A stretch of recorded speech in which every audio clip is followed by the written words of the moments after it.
Começa agora Cinema na Varanda, com Chico Firman, Michel Simões e Thiago Faria.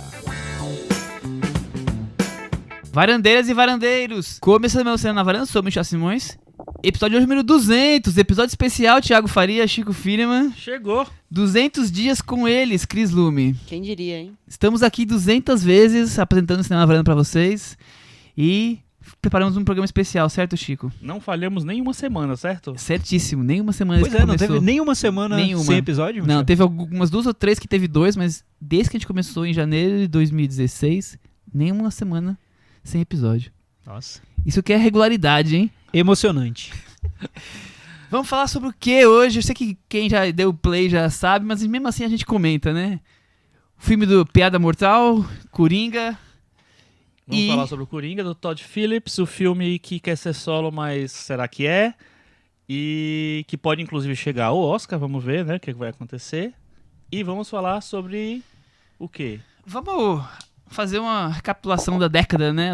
O década tá acabando. Claro que tem muito filme que a gente não viu ainda, então não dá pra falar que é uma lista definitiva, mas preparamos uma lista até aqui do que nós vimos, 200 melhores filmes desde 2010 pra cá.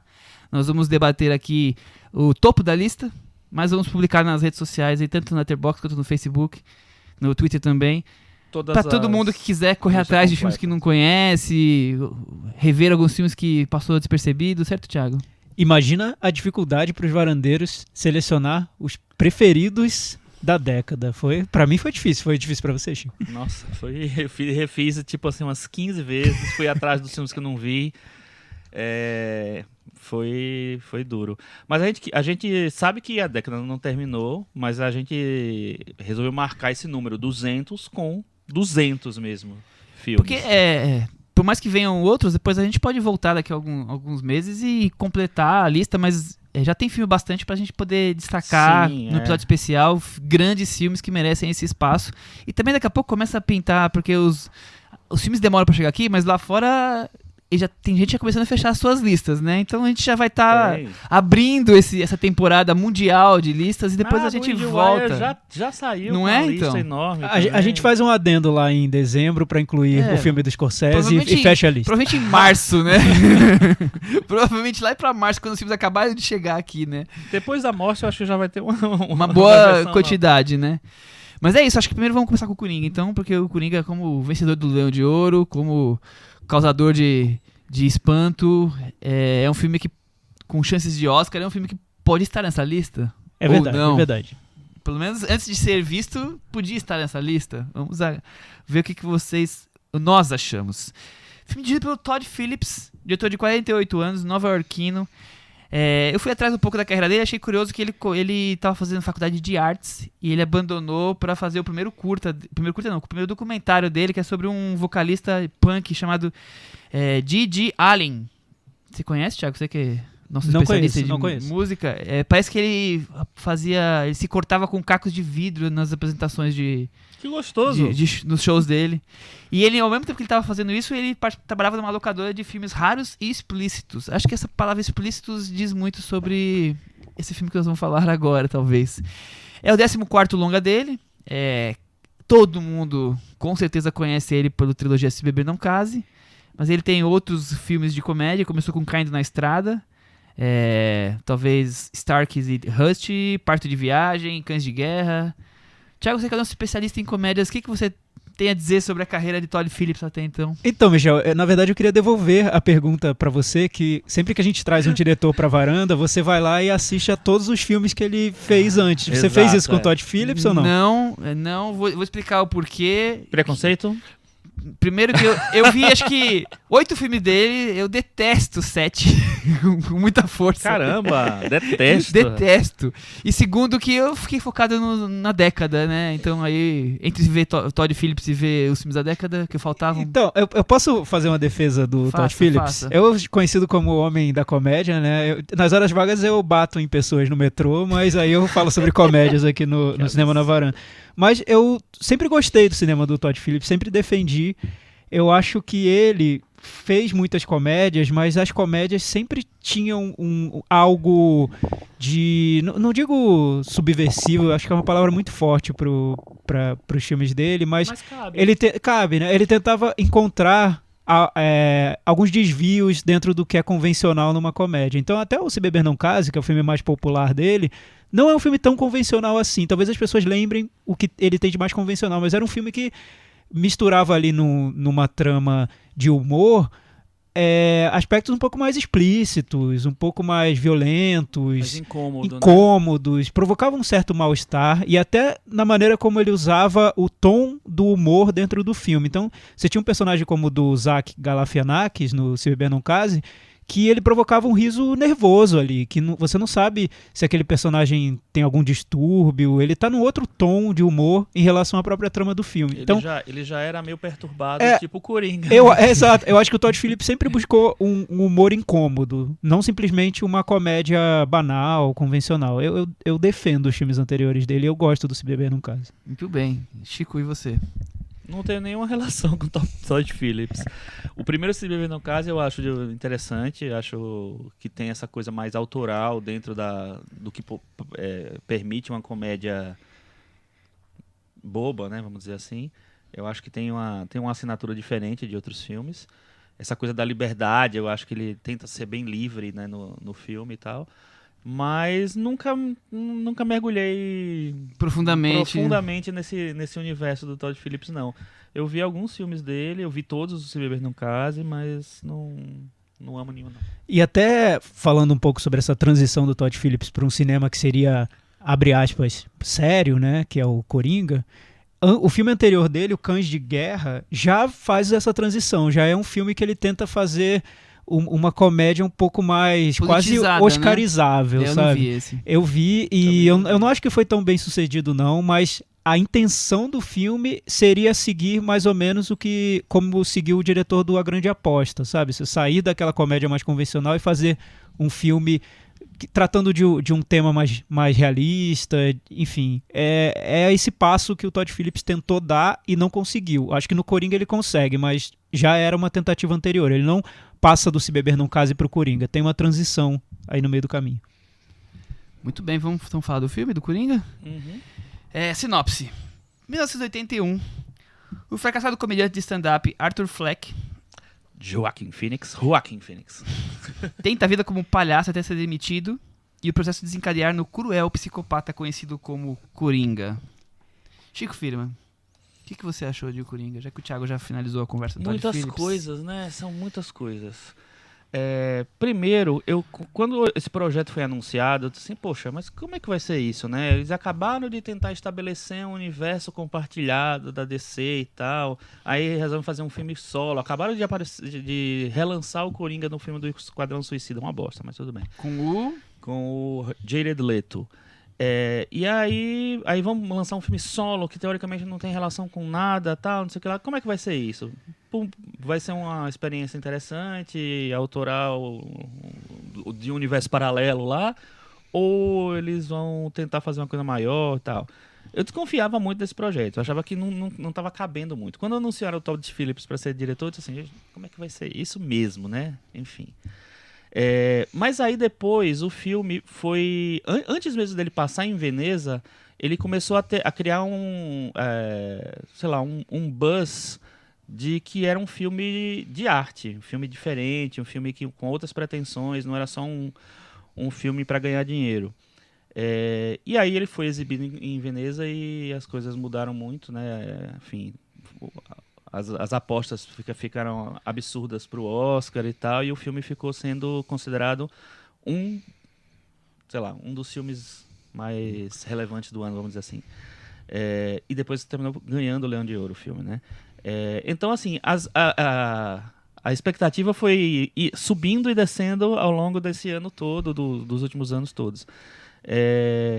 Quando eu fui assistir ao filme, então eu tinha muita expectativa de que fosse um filme interessante, assim. E acho que é um filme bem interessante.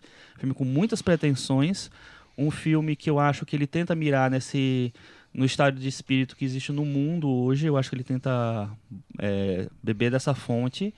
E eu acho que de certa maneira, ele consegue fazer isso. O método que ele usa para fazer isso, né, se tem maneirismos e maniqueísmos ali, se a maneira que ele encontrou de fazer isso é legal, a gente vai discutir agora.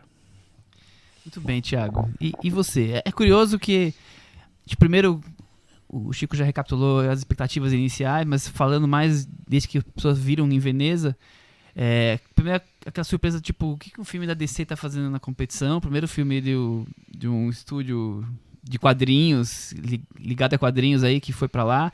Depois aquela coisa, Lucrécia Martel, uma diretora de filmes argentinos, quase slow moving, né? E o filme ganha. Hoje quem diga que o filme ganhou porque Lucrécia detesta o Polanski por toda a história do Polanski, que a gente já falou aqui. Eu acho que talvez seja um exagero, mas o Polanski ganhou o segundo melhor prêmio, né? Mas agora parece um filme com chance de ser indicado ao Oscar e causando muita polêmica, né? Então, eu acho que tem, sim. Tem chance de ser indicado, tem chance de ganhar, se for o caso. A gente nunca sabe o que acontece no final da corrida do Oscar, né? O jogo vira muitas vezes, então é possível. O que aconteceu que o Chico não disse é que quando o filme estreou em Toronto, teve uma virada na maneira como ele foi recebido. Teve muita polêmica, muita gente criticando o tom do filme, né? A maneira como o filme trata o personagem, lida com o Coringa. Ele recebeu comentários sobre uma certa vitimização do personagem e o que isso poderia trazer para a narrativa. A crítica americana está bem dividida em relação ao filme. Eu até li uma crítica do New York Times, do A.O. Scott, que diz que o filme nem tem material a ser discutido. Ele é tão irrelevante que você nem precisa discutir, não tem nada lá. E o filme é uma piada. Então, provocou reações extremadas da crítica e nos festivais também. Talvez por ter tido uma expectativa muito alta criada no Festival de Veneza, pelo prêmio do Leão de Ouro e tudo mais. É interessante porque é um produto comercial muito forte, né? Um filme sobre Coringa. Coringa é um personagem que no cinema é um fenômeno. Você tem deu um Oscar ao Heath Ledger, um Oscar póstumo.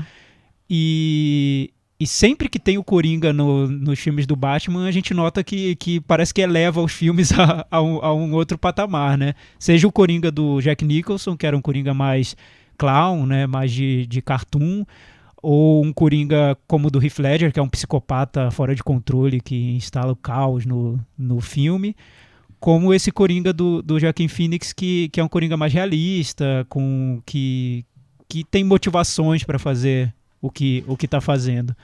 Então é um grande personagem pop tratado agora de uma maneira, num tom um pouco diferente. É meio irresistível pro público, eu acho. Mas você acha, Thiago, que ele realmente incita a violência, como tanta gente tá levantando, gente pedindo fazendo baixinada pros filmes não passar no cinema XYZ, porque com a quantidade de malucos, digamos assim, que saem atirando nas pessoas, principalmente nos Estados Unidos, tem gente achando que o filme vai incitar esse tipo de violência, e o Todd Phillips, inclusive, rebate dizendo por que o John Wick, que mata 300 pessoas, não incita e o meu filme incita. Você acha que tem alguma coisa diferente no Coringa que pode causar esse tipo de coisa? Olha, eu acho bem diferente do John Wick. Se a conversa for por esse caminho, eu acho que foi um erro o Todd Phillips ter feito essa comparação, porque o John Wick ele é um cartoon, né? Ele funciona num tom de quase desenho animado. A construção das cenas é muito fantasiosa, então, claro, tudo pode inspirar alguém a cometer algum crime. Um desenho animado pode inspirar, enfim, um anúncio de TV, uma música, tudo. A cultura está inserida na sociedade, então pode inspirar, é fato, mas o tom do Coringa é um tom realista, é um tom de construção, um filme que constrói o psicológico do personagem, que aproxima o personagem da vida do espectador. Não é um tom de cartoon, de jeito nenhum. Então, não sei, tudo influencia, mas comparar o Coringa com o John Wick eu acho um pouco equivocado. Não sei o que vocês acham. Não, então, Chico, você acha que é um filme irresponsável por transformar uma pessoa de carne e osso num psicopata e aí isso servir de exemplo? Acho que não, né? Se fosse assim, o Silêncio dos Inocentes estava aí pra inspirar muito o psicopata assassino. Eu acho assim, toda vez que um filme que tem alguma pretensão de ser um filme maior, tal, de ter um eco maior, tratar de violência, ele vai teoricamente, poder ser uma inspiração para qualquer coisa. Eu não acho que é nada. Não acho que tem nenhum elemento ali que desabone o filme por causa disso. Eu acho que as pessoas associam muito porque teve aquele episódio, acho que foi no terceiro Batman do Christopher Nolan, que teve um ataque no cinema que estava exibindo e tal. A gente lembra que teve em São Paulo aquela história do Clube da Luta, né, em 99, há 20 anos, que também era um filme que tinha essa coisa da violência em primeiro plano. Então, eu acho que todo filme que trata desse tema tá sujeito a ter algum perturbado tendo uma visão distorcida dele. Mas, na verdade, nem precisa tratar desse tema. Enfim, Psicopata tá aí pra atacar. É só a gente lembrar um filme recente que é o do Tarantino, Era Uma Vez em Hollywood, que mostra a gangue do Charles Manson. Ele se inspirava no disco dos Beatles, no álbum branco dos Beatles. Então, olha aí, quem poderia imaginar que o álbum branco dos Beatles poderia ter inspirado uma série de assassinatos? Bem, né? Acontece. Eu acho muito ingênuo, às vezes, esse discurso de que um filme, um disco, uma série, um livro, simplesmente não inspira ninguém a fazer nada de errado. Pode inspirar a fazer coisas boas, pode inspirar a fazer coisas ruins, porque, como eu disse, está inserido na nossa sociedade. Então, as pessoas consomem esses produtos, interpretam da maneira como convém, como elas conseguem, enfim. O que não dá para dizer é que esses filmes, esses livros, esses discos não devam ser feitos. Eles podem ser feitos. Esses são temas que estão aí, né? Temas do momento. O Coringa, como disse o Chico, eu acho que é um filme que provoca um impacto muito grande hoje, porque ele leva esse mal-estar do momento para a tela. Então, e tem vários filmes levando essa sensação de mal-estar do tempo em que a gente vive. O Bacurau era um exemplo, o Parasita é outro exemplo. Então você tem filmes em que a atmosfera parece criar essa conexão muito forte com o público, acima de tudo que está na tela, acima da trama, acima do personagem. A minha opinião há muita gente fazendo para mim uma inversão no polo. Em vez de... As pessoas enxergam que o filme incita a violência e pode gerar, e eu entendo que esse tipo de filme, ele está absorvendo a violência que as pessoas estão causando e colocando isso num cinema. Tratando de um assunto para as pessoas verem e analisarem em qual sociedade nós estamos vivendo hoje e o que está se transformando. Para mim é o contrário. O filme é um retrato do que está acontecendo e não criar... Esse filme, como todos que o Thiago falou, por exemplo, Bacurau, Parasita, eles servem para mostrar o que está acontecendo e não criar esse movimento de violência ou o gatilho necessário para as pessoas. Essas pessoas já estão aí. Talvez o filme seja a gota d'água que faltava para essas pessoas tomarem comportamentos absurdos. Mas esses comportamentos estão sendo criados pela sociedade faz tempo e o cinema está só representando a sociedade de alguma forma. Eu concordo com você. Eu acho que tem uma dinâmica que é muito... que o filme tem, que eu acho que até pode fazer com que as pessoas entendam de outra maneira. O filme tem um personagem que inspira a violência nas ruas de Gotham City, que é o Coringa, tal, né?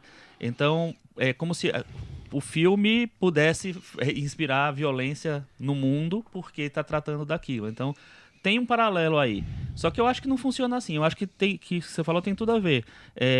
Talvez feito há 10 anos atrás, há 10 anos, o Coringa não tivesse esse impacto todo, porque há 10 anos talvez o mundo não tivesse nesse momento meio de extrema-direita, meio de, sabe, de sentimentos de nacionalismo exacerbados. Os deuses da flor da pele.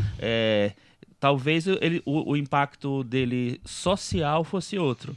Acho que hoje ele se encaixa muito, ele foi feito muito nesse clima. Então ele tem um contexto que é muito, muito próprio de agora.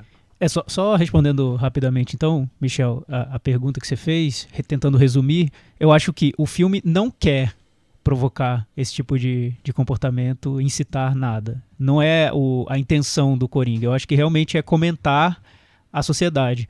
Mas que ele pode provocar, pode, porque tudo pode. Por exemplo, um filme como V de Vingança pode provocar, pode virar símbolo para algum grupo, pode. Uma série como Mr. Robot pode virar símbolo de cyberterroristas, pode, né? Porque as pessoas buscam símbolos na cultura, então Não dá pra dizer que não inspirem, podem inspirar, mas eu acho que também, eu também concordo, não é o propósito do filme. Eu não acho que seja um filme irresponsável, acho que tá tudo muito claro, aliás, na trama, na construção do personagem, o que ele quer dizer com as situações do filme. Muito bem. Cris, alguma coisa sobre Coringa? Não, eu acho que eu concordo com vocês também. Não tem, é um tipo de filme que vai criar algum movimento de cultura pop que pode ter essa coisa da violência e tal, mas que não é isso, assim, não é o propósito. Mas o que a gente tem visto, sim, pessoas que estão indo fantasiadas e tal, né? É difícil, eu acho que é complexo, mas eu também sou mais da linha de achar que ele tá, como se diz, reverberando uma coisa que está acontecendo. Tudo bem que talvez na hora que você coloca isso numa tela grande, isso tem um outro impacto. Mas é discutível. Muito bem. O que mais podemos falar sobre o filme? Michel, você gostou? Eu gostei. Gostei bastante. Fale sobre isso. Nossa, assim, na lata? Primeiro, eu acho muito ousado você fazer um filme como Coringa fugindo do padrão simples de vamos criar o Coringa Origins, como tantos e tantos, e se tornar um simples caça-níquel, que era o mais provável que poderia acontecer. Uhum. E você fazer um filme que é tão provocativo a ponto de ter coragem e ser selecionado para um festival como o de Veneza. Eu acho isso ousadia. Acho isso muito curioso. Outra coisa é eu tenho certeza que esse filme só acontece por conta do que o Heath Ledger transformou o Coringa. Por mais que eu acho ótima a interpretação do Jack Nicholson, o que ele construiu, mas o Heath Ledger transformou o personagem num status tão grande que cabe fazer um filme desse, mas precisava de um ator que respondesse, e não foi o Jared Leto que conseguiu responder às expectativas para fazer um filme como esse, tanto que foram buscar o Joaquin Phoenix. Agora, o filme tem sido tão comparado com O Rei da Comédia e com Taxi Driver, a gente pode discutir isso. O filme quer essa comparação. Talvez, ou com certeza. Mas eu consigo enxergar nele, não comparando as qualidades dos filmes, acho muito superior o filme do Stanley Kubrick, mas eu consigo enxergar ele como uma laranja mecânica da atualidade, pela questão de ver um personagem sendo transformado pela sociedade em busca de uma violência desenfreada. Então, comparando os temas, tá? Não comparando os filmes, por favor. E isso me interessa. Por mais que as pessoas estão tanto, como a gente debateu agora, vendo a violência como uma forma de provocação, provocar nas pessoas, eu acho realmente que o filme está conseguindo fazer, pelo menos em mim, fez isso de me provocar, tipo, o quanto as pessoas estão fora de controle, tantas pessoas fora de controle, e o que a sociedade pode estar causando em cima disso. Eu fiquei com dúvida com relação a ele tentar transformar um pouco a história que a gente conhece do Batman. Na relação Coringa-Batman, história, e eu vou evitar entrar em mais detalhes para evitar spoilers. Mas eu acho que o todo me interessa, porque o filme ele dá espaço para a construção do personagem. É um filme realmente só sobre o Coringa. E é um drama, um suspense, sei lá, um thriller sobre essa transformação de um cara, de um loser, que a gente já viu 1000 losers no cinema, e o que pode ir transformando o personagem até se tornar um violento, uma coisa de atitude, sabe? Uma atitude tão frágil no começo, um personagem tão capaz de sofrer agressões por qualquer um, e depois as coisas vão acontecendo, talvez um pouco de tragédia, porque é bobagem na vida da pessoa, e você se transformar de uma pessoa tão frágil para uma pessoa tão poderosa em questão de semanas, sei lá. Então isso me chama atenção, como você pode ser fraco e forte e tá tudo dentro de você. Muito bem. Eu gosto do filme também. Eu tenho algumas reservas a ele, mas no geral eu acho o filme... Primeiro que eu acho que ele pega a essência do personagem, que é o cara que é completamente perturbado, que sei lá, ficou totalmente louco por causa da sociedade, o contexto todo da vida dele deixou um cara que foge de todas as regras, foge de todos os limites, não cabe em canto nenhum, não é um psicopata tradicional que pensa direito, que planeja as coisas, é um cara que age por instinto, que mata por instinto e que as coisas acontecem naturalmente porque a vida na cabeça dele é assim. Eu acho que talvez essa concepção do Coringa, do personagem, seja a mais fiel aos quadrinhos do... Não fiel literalmente, mas fiel ao espírito do Coringa nos quadrinhos. Até mais do que o Heath Ledger. Apesar de eu adorar a interpretação dele no Batman. No Batman Cavaleiro das Trevas. O que eu acho interessante também é o seguinte, assim, apesar dessa essência ser muito fiel, a origem toda é muito criada para o filme, né? O Coringa não tem aquela origem exatamente no cinema. Então tem elementos que já passaram em vários outros quadrinhos do Batman e tal, mas aí ele termina criando uma história própria para esse filme, para esse personagem. Então, algumas vezes essa história do Coringa já teve relacionada à história do Batman, né? Mas não necessariamente exatamente do jeito que aparece nesse filme. Mas assim, então eu acho legal ter a liberdade de mudar, de ousar e de criar uma nova origem para o personagem, um novo conceito para o personagem a partir disso. Eu acho que eles acertam em cheio na caracterização. O Joaquin Phoenix está fantástico no filme, ele é um dos melhores atores dos últimos anos, tal, com certeza. E eu acho que dão a liberdade para ele, até porque disseram para ele, né, convenceram ele, não vai ter um segundo, então faz aí um negócio. Então ele ficou livre para criar e deu certo. O que aí agora eu acho que pode ter algum impacto que não, sei lá, não fique meio problemático para mim, é o seguinte: eu não gosto muito dos Batmans do Christopher Nolan, porque eu acho que ele tenta jogar a história num plano tão grande, tão grandioso, ele trabalha num aspecto tão gigantesco que às vezes eu acho que é mais importante para ele que o filme seja muito, muito grande, muito importante, que fale sobre muitos assuntos, do que realmente fazer um filme bom. Então eu acho que isso fica conflitando o tempo inteiro para mim. Nesse filme, eu acho que ele tem uma ambição muito grande, apesar de ser um filme teoricamente pequeno, né? Pelo menos o que se vocaliza é que ele é um filme pequeno, menor, mas ele tem uma dimensão muito grande, só que eu acho que ele vai mais ao fundo das questões. Eu acho que essa coisa de tentar pegar esse estado de espírito dos dias de hoje, essa coisa da violência que estava dentro das pessoas e que precisava só de um estalinho para poder ela sair e tal, ela se revelar. Eu acho legal isso. Às vezes eu acho que tem um certo maniqueísmo na maneira de puxar esse estado de espírito para dentro do filme. Mas eu acho que, por exemplo, o Thiago citou o V de Vingança, que realmente tem muita semelhança com esse filme, só que eu acho que esse filme ele tem mais pertinência, ele consegue ir mais a fundo das coisas, e talvez o fato dele estar sendo feito agora, né, pareça que ele realmente cabe mais na coisa. O V de Vingança foi um filme para mim que passou completamente, eu esqueço que ele existe. Esse filme, eu não sei, pode ser que eu esqueça amanhã, mas eu acho que o impacto foi maior para mim.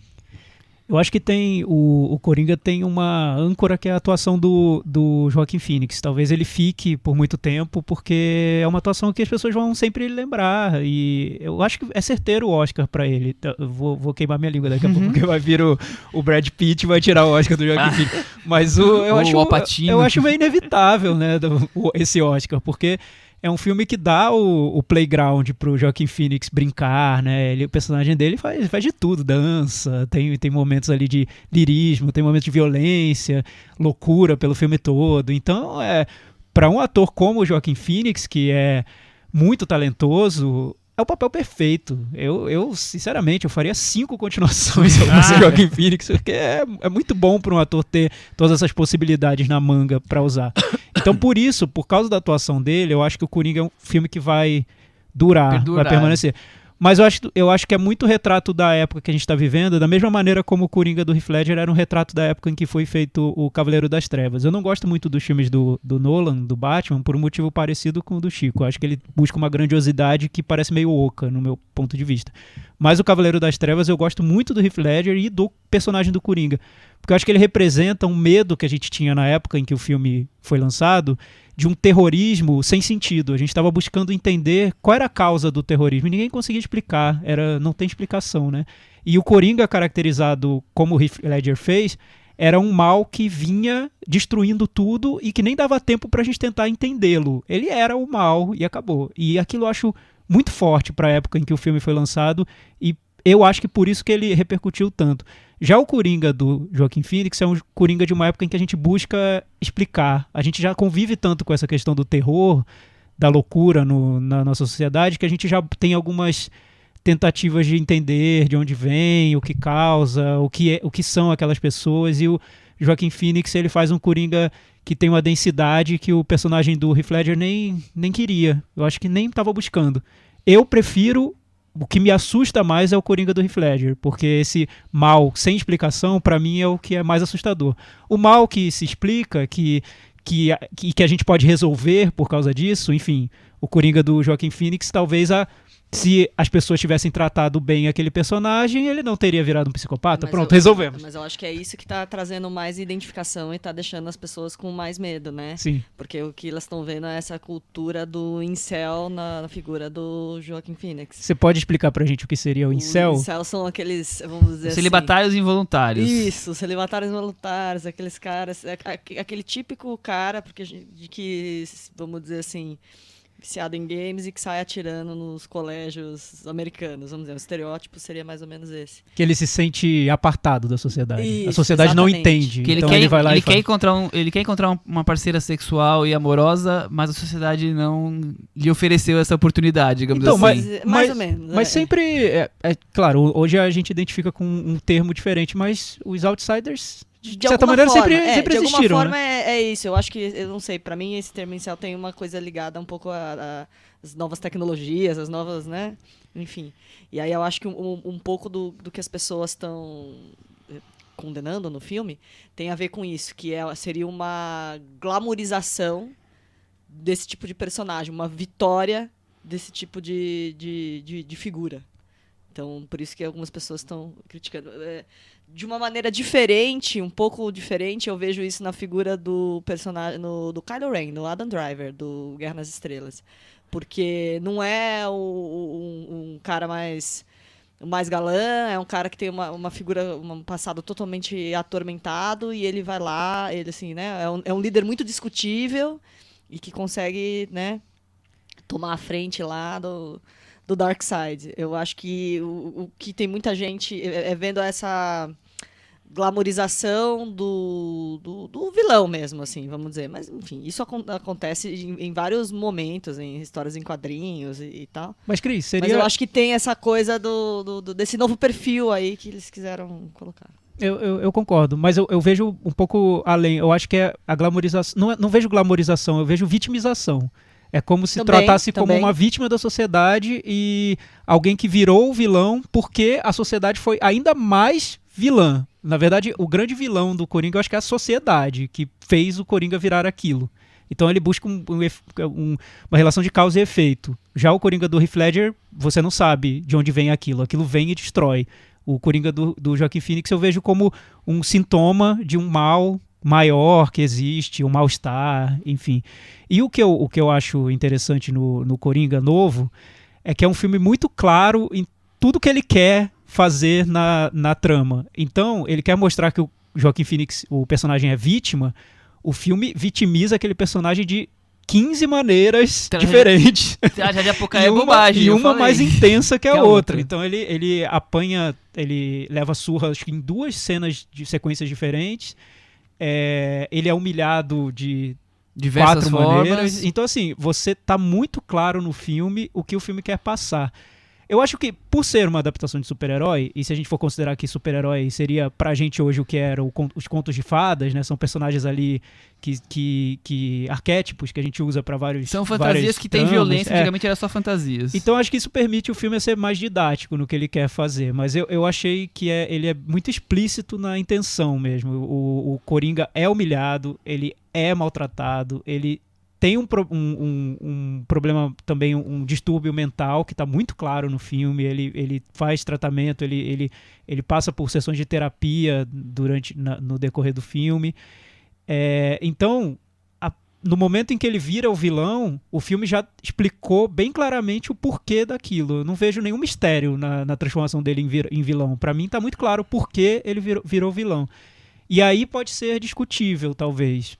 Talvez isso provoque uma discussão em torno do filme. Se o filme está simplificando muito, se o filme está justificando muito, se o filme está dizendo que a sociedade, por ser cruel, vai transformar pessoas no Coringa, e por isso o Coringa é a vítima que precisa ser cuidada, precisa ser valorizada, enfim. O filme, de certa forma, está criando uma justificativa do vilão. Eu acho total que é vitimização, a ponto de ele é um cara frágil, aí ele apanha, aí ele tem um emprego em xeque, aí alguém indica pra ele ter uma arma, aí ele perde o emprego, quer dizer, e aí eu vou parar de contar pra não ficar dando todos os spoilers, mas assim, sem dúvida, é a sociedade em volta dele dando todas as ferramentas pra que saísse daquela coisa frágil pra se tornar o que se torna. Por isso que eu acho que o filme provoca e causa esse espanto nas pessoas, porque é o que você falou. O Heath Ledger me dá muito mais medo, o personagem dele, porque eu não sei de onde veio. Isso eu tô vendo. E ele tá querendo dizer que nós estamos criando possíveis psicopatas com a sociedade com tantas cobranças, com tanta violência, com tanta decepção e as maneiras que não sabe se trabalhar com as decepções. Isso tudo junto está criando em pessoas que talvez não tenham o controle total das suas mentes, de alguma forma, ou se deixam levar e se tornam... Claro, o filme está aí exagerando para uma coisa até anárquica, mas o cinema tá para isso, né? Para exagerar e você transformar aquilo numa reflexão para sua própria vida e sociedade em torno de si. Eu acho que... Concordo com tudo que vocês falaram. Eu acho que isso está muito, muito presente na maneira como se construiu o filme. Ele quer explicar as coisas. Eu acho que é natural que se faça num projeto desse tamanho, né? Que pequeno só tem a proposta, a ideia, né? A venda, na verdade. Custou acho que 90 milhões, né? Não, mas o impacto então, sempre foi gigantesco. Segundo o Rodrigo, né? ainda seria um orçamento médio, né? Pois é. E aí, eu acho que tem esse conflito, realmente, assim. Quando se compara, por exemplo, com Taxi Driver é um filme muito mais misterioso em relação ao seu personagem. A construção é outra construção. Mas é claro, não é um filme não é um filme de estúdio tradicional. É um filme... sei lá... Esse filme tá mais... Por mais que ele seja independente na ideia... Esse filme não é independente porque ele está preso a uma mitologia, mitologia que ele transforma, ele muda toda.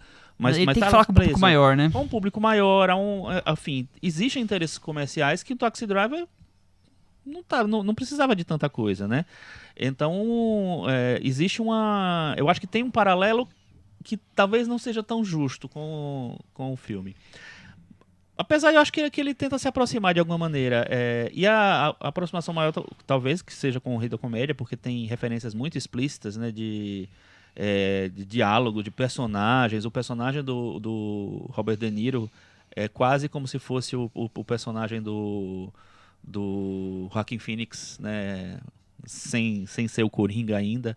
Então acho que tem um paralelo muito grande ali. Ele quer se aproximar, ele quer fazer um filme mais refinado, o Todd Phillips, no sentido de... Não estou fazendo uma comédia boba aqui, estou fazendo um filme importante, assim. Então, eu acho que isso tem coisa boa, acho que tem coisa ruim. Eu acho que é legal, um diretor tem que ser mais ambicioso, mas ao mesmo tempo tem que ter cuidado para não ser atropelado pela ambição. Mas enfim, eu acho que é muito complexo. Eu acho difícil falar sobre o Coringa, porque eu ficaria 2 horas falando. Tem muito a ser falado sobre esse filme, porque ele puxa várias tendências que o cinema vem trazendo há um tempo já. Por exemplo, essa tendência de tornar os filmes de super-herói realistas. A gente já vem falando sobre isso aqui na Varanda há muito tempo. Desde 2016. Né? A gente falou sobre isso no Logan e vários outros filmes. Existe uma tendência a trazer esses personagens de universo dos heróis para formatos mais realistas.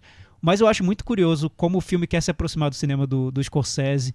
E é quase não é só uma aproximação, é como se ele quisesse fazer um cosplay do Scorsese, né? Cosplay é ótimo palavra. Ele volta, ele não precisava ter voltado aos anos 80 e ter recriado Nova York dos anos 80. Afinal, a gente tá em Gotham City, a gente nem tá em Nova York. Mas ele recria Nova York dos anos 80. Ele faz. O trabalho, aliás, de direção de arte é incrível do filme. Eu achei transportado para uma outra época. Enfim, é perfeito.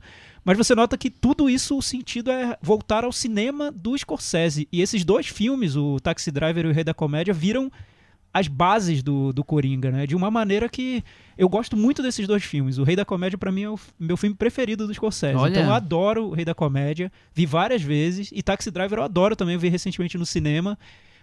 Então, até por ter visto recentemente, dá pra fazer uma comparação boa entre os filmes, porque eu vejo no Taxi Driver muito mais esse mistério que o Chico apontou. O filme quase inteiro é o personagem são. Você não acha que ele vai fazer o que ele faz no final do filme. O filme inteiro é um homem comum, um taxista, tentando se virar, tentando construir a vida dele. Tentando conquistar um coração. Conquistar o coração e entrando na política. Então, o filme é um homem comum que chega a um ponto de descida ao inferno, né? Que é a estrutura do Coringa também. Só que o Coringa, ele arrasta essa descida ao inferno pros primeiros 30 minutos de filme. Então, quase não tem mistério, né? O homem desce ao inferno e fica lá pro resto do filme. Acho que a estrutura do Taxi Driver eu vejo como mais inteligente, porque se você cria uma conexão muito forte entre o personagem e o espectador, como se falasse, esse cara é você, e no final do filme ele mostra o que aquele personagem, no que ele se transforma, o choque pra mim é muito mais intenso do que você mostrar um personagem que já tem problemas mentais, então não é o espectador, é algo diferente do espectador. E que vai descendo ao inferno porque a sociedade do mal, mas do mal em que sentido? Todos, ou nenhum, porque o filme não é específico em nada. Então, aquele personagem é humilhado de várias maneiras, nenhum espectador vai ser humilhado de todas aquelas maneiras, ele vai ser humilhado de uma ou de outra, enfim. Então é uma conexão um pouco mais distante do público. Por isso que eu acho que o Coringa não é tão subversivo quanto ele está vendendo. Ele cria um distanciamento entre o Coringa e o público, que você está vendo um personagem muito humilhado pela sociedade, muito violentado, e que por isso vira um super vilão. Levado ao extremo. Exato. O Rei da Comédia também. O personagem do Robert De Niro é um homem comum, não é? Pra mim, é incrível aquele personagem.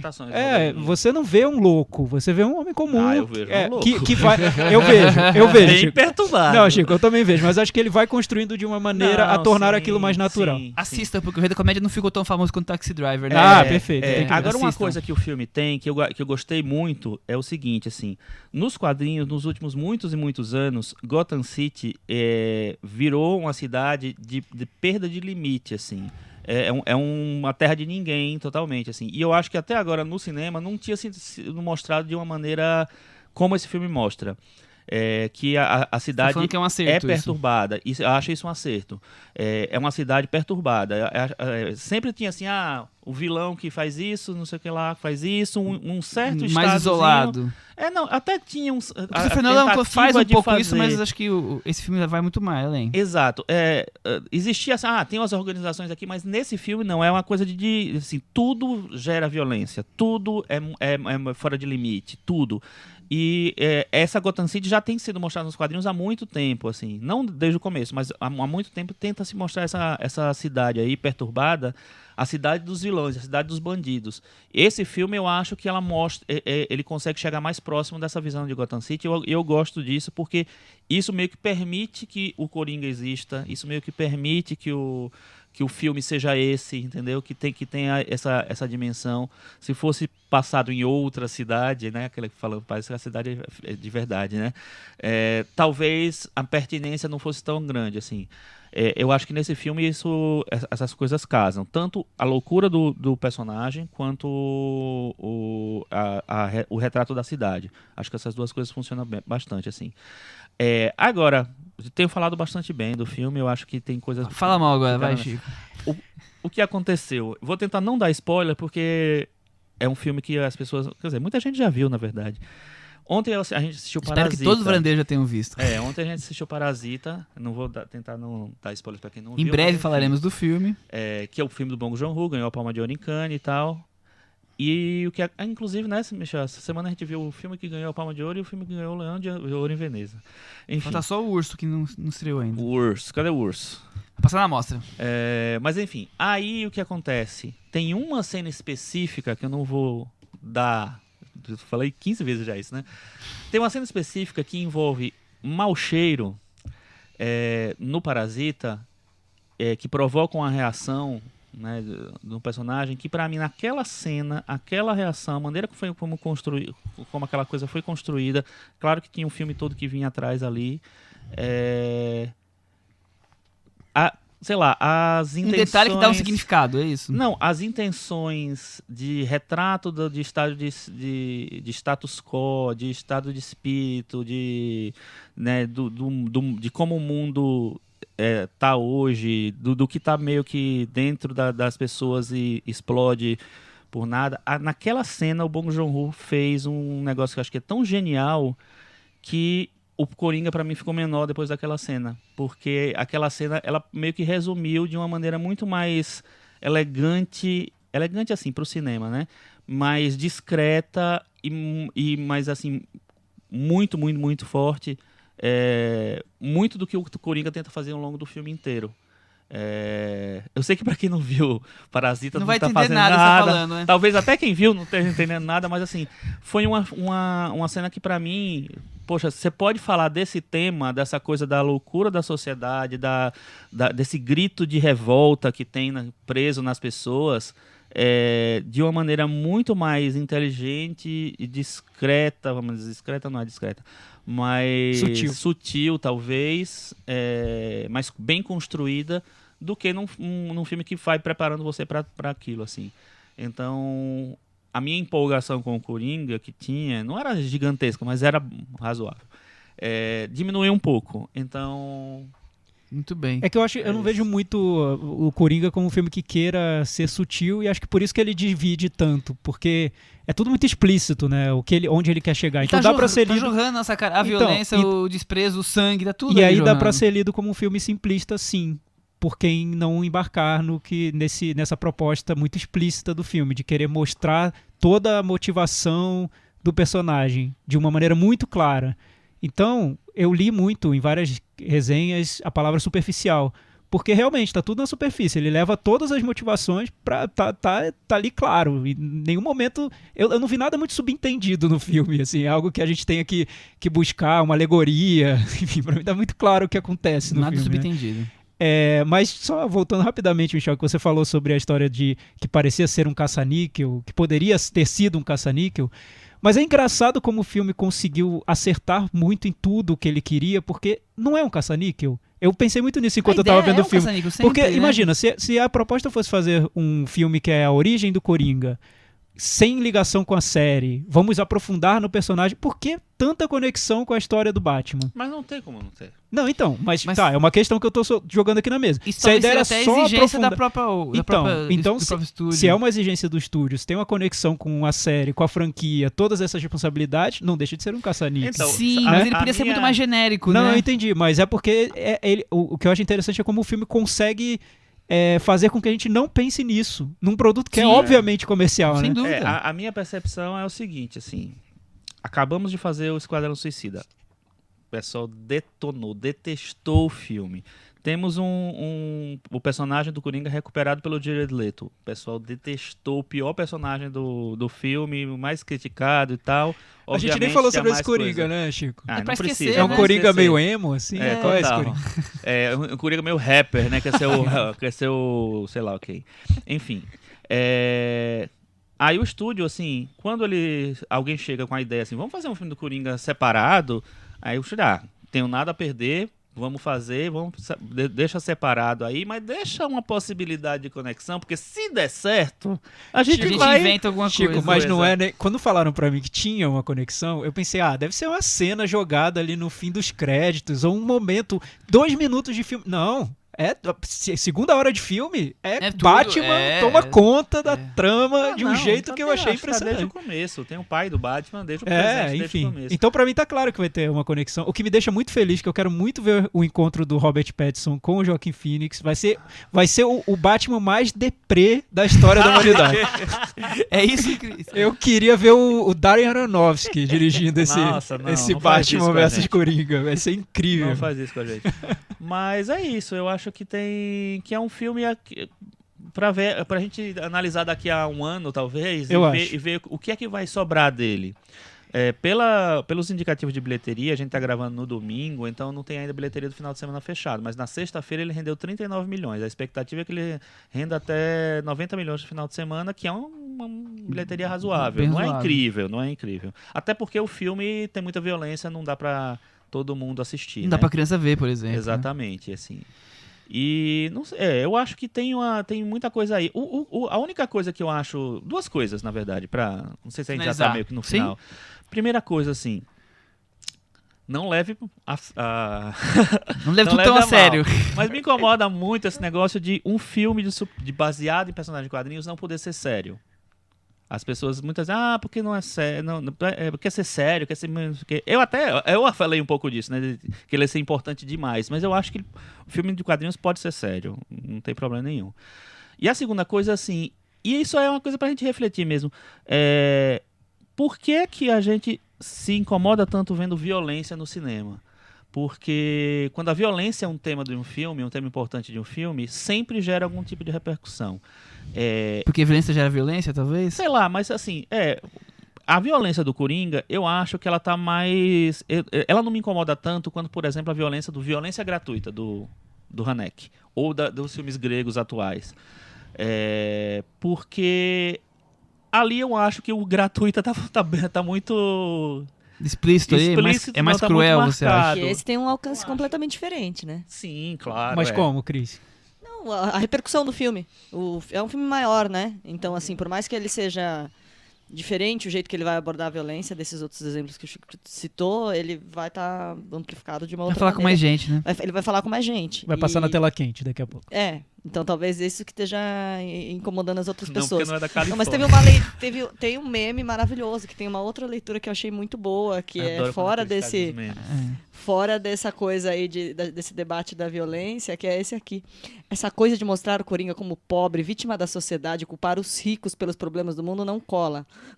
Façam um filme de embate com o Batman, o melhor herói de todos, e não para defender teses esquerdistas. Aí tem outras coisas. Recomenda ao Coringa que vá morar em Cuba ou Venezuela. Eu vi isso hoje, Cris. Maravilhoso, né? Coringa É tipo... mais um comunista aí, né? Cara, contra as indústrias Wayne, mais um comunista. Foi uma resenha... Português, vote 16. Foi uma resenha feita lá na Faria Lima, né? Essa aí. Exatamente. Feita num patinete. Enfim, No mas Itaim. acho que porque eu acho que o filme abre tanta... Ele é tão simples que ele abre muitas possibilidades de Eu tô interpretação. processando isso ainda. Eu acho que eu vi isso, que o Coringa podia Imagina ser o Coringa comparado em Cuba, que maravilhoso. podia ser comparado a um líder de movimento de esquerda, tipo um Black Bloc. Não, da mas vida. foi Porque- o que você citou quando você fala de vitimizar, assim, é um discurso bem de extrema direita, né? Tipo, vitimizando o criminoso Pois é. e tal.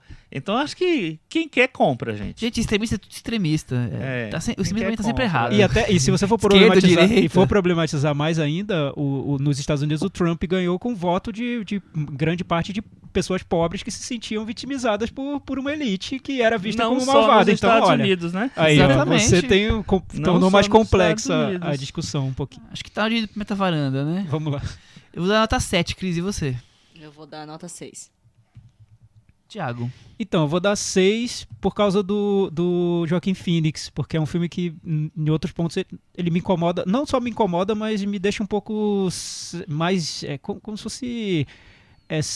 como se ele tirasse um pouco minha resposta pro filme, porque eu vejo a estratégia dele, pra mim tá muito óbvio o que ele quer fazer, que é nos enfiar sofrimento e depois buscar uma justificativa para tudo isso. Mas eu gosto muito da interpretação de Joaquin Phoenix, e só respondendo um pouco o Chico, eu acho que pode sim ser sério o filme de super-herói. O que eu acho que às vezes essa seriedade vem para justificar o filme de super-herói num outro patamar, como se o filme de super-herói fantasioso não pudesse ser considerado grande cinema e o filme sério sim, aí pode. Entendi, tem razão. Ótimo, concordo totalmente com você. Mandou bem. E aí, Chico, faltou só 6,5. 6,5. Com isso, o Coringa ficou com 64 do Metavaranda e tá aqui convidado para a grande festa do Varanda Awards 2019. Com o nosso querido Joaquim disputando o Varanda de ator. Chico, ele ganha o Oscar ou não? Olha, eu não sei. Não sei, porque assim, as reações foram tão divididas nos Estados Unidos que por mais que o Joaquin Phoenix seja um ator muito badalado, que já foi indicado várias vezes, as pessoas gostam muito dele, tem gente que não gosta também, né? Então não sei, eu acho que indicado ele deve ser, mas ganhar não tenho certeza. Até porque o filme, por causa dessa repercussão muito dividida, eu não tenho certeza que ele chega ao melhor filme, não. Até algumas semanas atrás ele estava muito na cara que ele estava entre os 10 ou 9 indicados, mas agora tá mais complexo. Posso fazer uma errata e também uma curiosidade? Semana passada eu falei que o Ad Astra ficou com 65 no Metavaranda e foi com 64. Na hora das digitações a planilha foi mais lenta e não atualizou quando eu li. E era tarde. Perfeito, Michel. Então, a gente sempre buscando a precisão. Não, sabe por que eu tô levantando isso? Porque, curiosamente, nós 4 votamos as mesmas notas idênticas da semana passada e hoje. Ad Astra e Olha, Coringa. sério? Cada um não, deu a mas mesma eu não nota. dei nota 6 pro Ad Astra, eu Você dei deu nota nota 5. Não, tudo bem você ter aumentado, porque provocou tanto estresse a minha nota. Legal, Então, 6 pro Ad Astra. Eu digitei errado. Vamos reeditar o Então o Ad Astra episódio ficou com anterior. 61. Que bom que eu levantei isso. Olha só, correções importantes. Agora é o momento em que nós celebramos 200 episódios, 200 dias com eles, que somos nós, né, Cris? Exatamente. Vamos falar aqui então, o Chico que vai assumir a liderança, porque o Chico que capitaneou a nossa lista gigantesca, né, Thiago, dos filmes dessa década. Mas eu só queria levantar a primeira pergunta. É uma grande década pro cinema? Acho que tem muito filme bom. Olha, eu fiquei surpreso, viu? Foi difícil fazer uma lista de 100 melhores, porque cada um fez uma lista de 100 e a gente vai apresentar a nossa lista de 200. Desses Foi 400 votos, saiu 200. Olha, foi exatamente. difícil. E repassando a lista, eu vi ali filmes que eu considero filmes da minha vida já. Então, realmente, foi uma bela década. Cris, foi uma bela década? Acho que sim. Chico, como nós vamos fazer? Então, só para Assume o vocês comando. entenderem, a gente pensou assim, 200 episódios, tem que marcar esse número, então vamos fazer 200 filmes. É o nosso presente para os varandeiros que estão aqui ouvindo a gente 200 vezes. E nossa ideia foi, né, para dar esse número de 200, cada um votar no 100, a gente fazer os mais pontuados, os mais votados e tal. Então, cada um pode votar em até 100 filmes, e a gente está calculando primeiro pelos pontos que cada um, né, primeiro lugar 100 pontos, até o último 1 ponto. Depois pelo número de votos. E depois pela posição mais alta que ficou, para poder tentar diferenciar. Mesmo assim, deu bastante empate, mas enfim, normal, né? Somos 4, então tem filmes que entraram na lista só com um voto, uma pessoa citou, porque, enfim, somos 4, né? Mas enfim. E queremos Mas, assim, muito saber a opinião de vocês dos filmes de vocês, por favor. Sim, isso é importantíssimo. Esse é o mais importante. Isso, a gente quer que vocês enviem comentários no nosso blog cinemanavaranda.com, no Facebook, no Twitter, digam quais são os 10 melhores da década para vocês. E o que eu acho legal é que muita gente entra no nosso blog, são pessoas que começaram a ver muitos filmes recentemente e querem indicações, querem saber quais são os nossos filmes preferidos. Então, esse é o episódio com nossa lista. Pra você. Então, vocês vão saber os nossos favoritos, vão descobrir vários filmes, provavelmente, que vocês não conheciam. E a gente quer saber de vocês, quer trazer discussão, opiniões. Vamos causar essa semana inteira aí com uma revisão da década. Exato. E aí, pra vocês entenderem, muita gente perguntou, vai ser um episódio de 4 horas de duração? Não, porque a gente vai falar só dos 20 primeiros, né? Vai passar rapidamente os 20 primeiros. Não é uma leitura de títulos, né? E pra ter um debate. E lá no nosso Facebook, depois no Letterboxd, a gente vai colocar a lista completa, né? Com todos os outros, então... os 200 ranqueados. Dá pra gente... Vocês terem uma ideia, ir atrás dos filmes e tal. E a gente vai citar os primeiros e comentar os tops, assim, né? Os tops é ótimo, né? Parecendo que eu sou coxinha. Enfim... Tá me lembrando da época do Top 20 MTV. Nossa, você tá se sentindo a Sabrina ou a Cuca? Eu tinha que apresentar em pé e com a mãozinha do lado, a perninha dobrada, né? Mas beleza. Então, vamos falar dos 20 primeiros? Então, Vamos. O 20º lugar foi O Som ao Redor, de Kleber Mendonça Filho. Todo mundo Que legal, que bom que entrou, né? teve 3 votos e Nessa década, muito bem o pontuado. Kleber Mendonça Filho fez O Som ao Redor, Aquários e Bacurau. Ele então, fez os filmes, os longas dele foram todos essa década, né? Ah, não, tem o Crítico, que eu não lembro exatamente qual é o ano. Eu comecei dos anos 2000. Som ao Redor é um filme que a gente não discutiu aqui no podcast, mas a gente acabou comentando dele, principalmente quando a gente falou de Aquários, menos de Bacurau, mais de Aquários, mas quem foi atrás lá de Aquários no começo da conversa, inclusive tava o Ailton aqui, a gente trouxe a carreira do Kleber, curta carreira, né, com relação a longas, muito com curta, mas a gente debateu Mas 3 longas que relativamente. deram o que falar os 3, né? potência. pois é, né?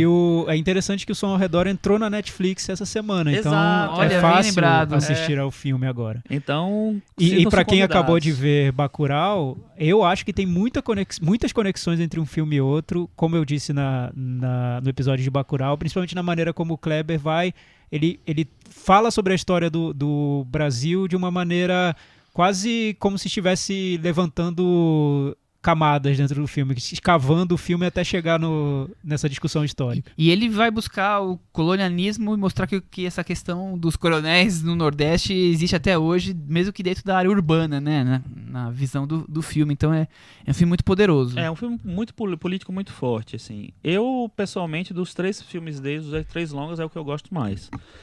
Mas acho todos bons, enfim.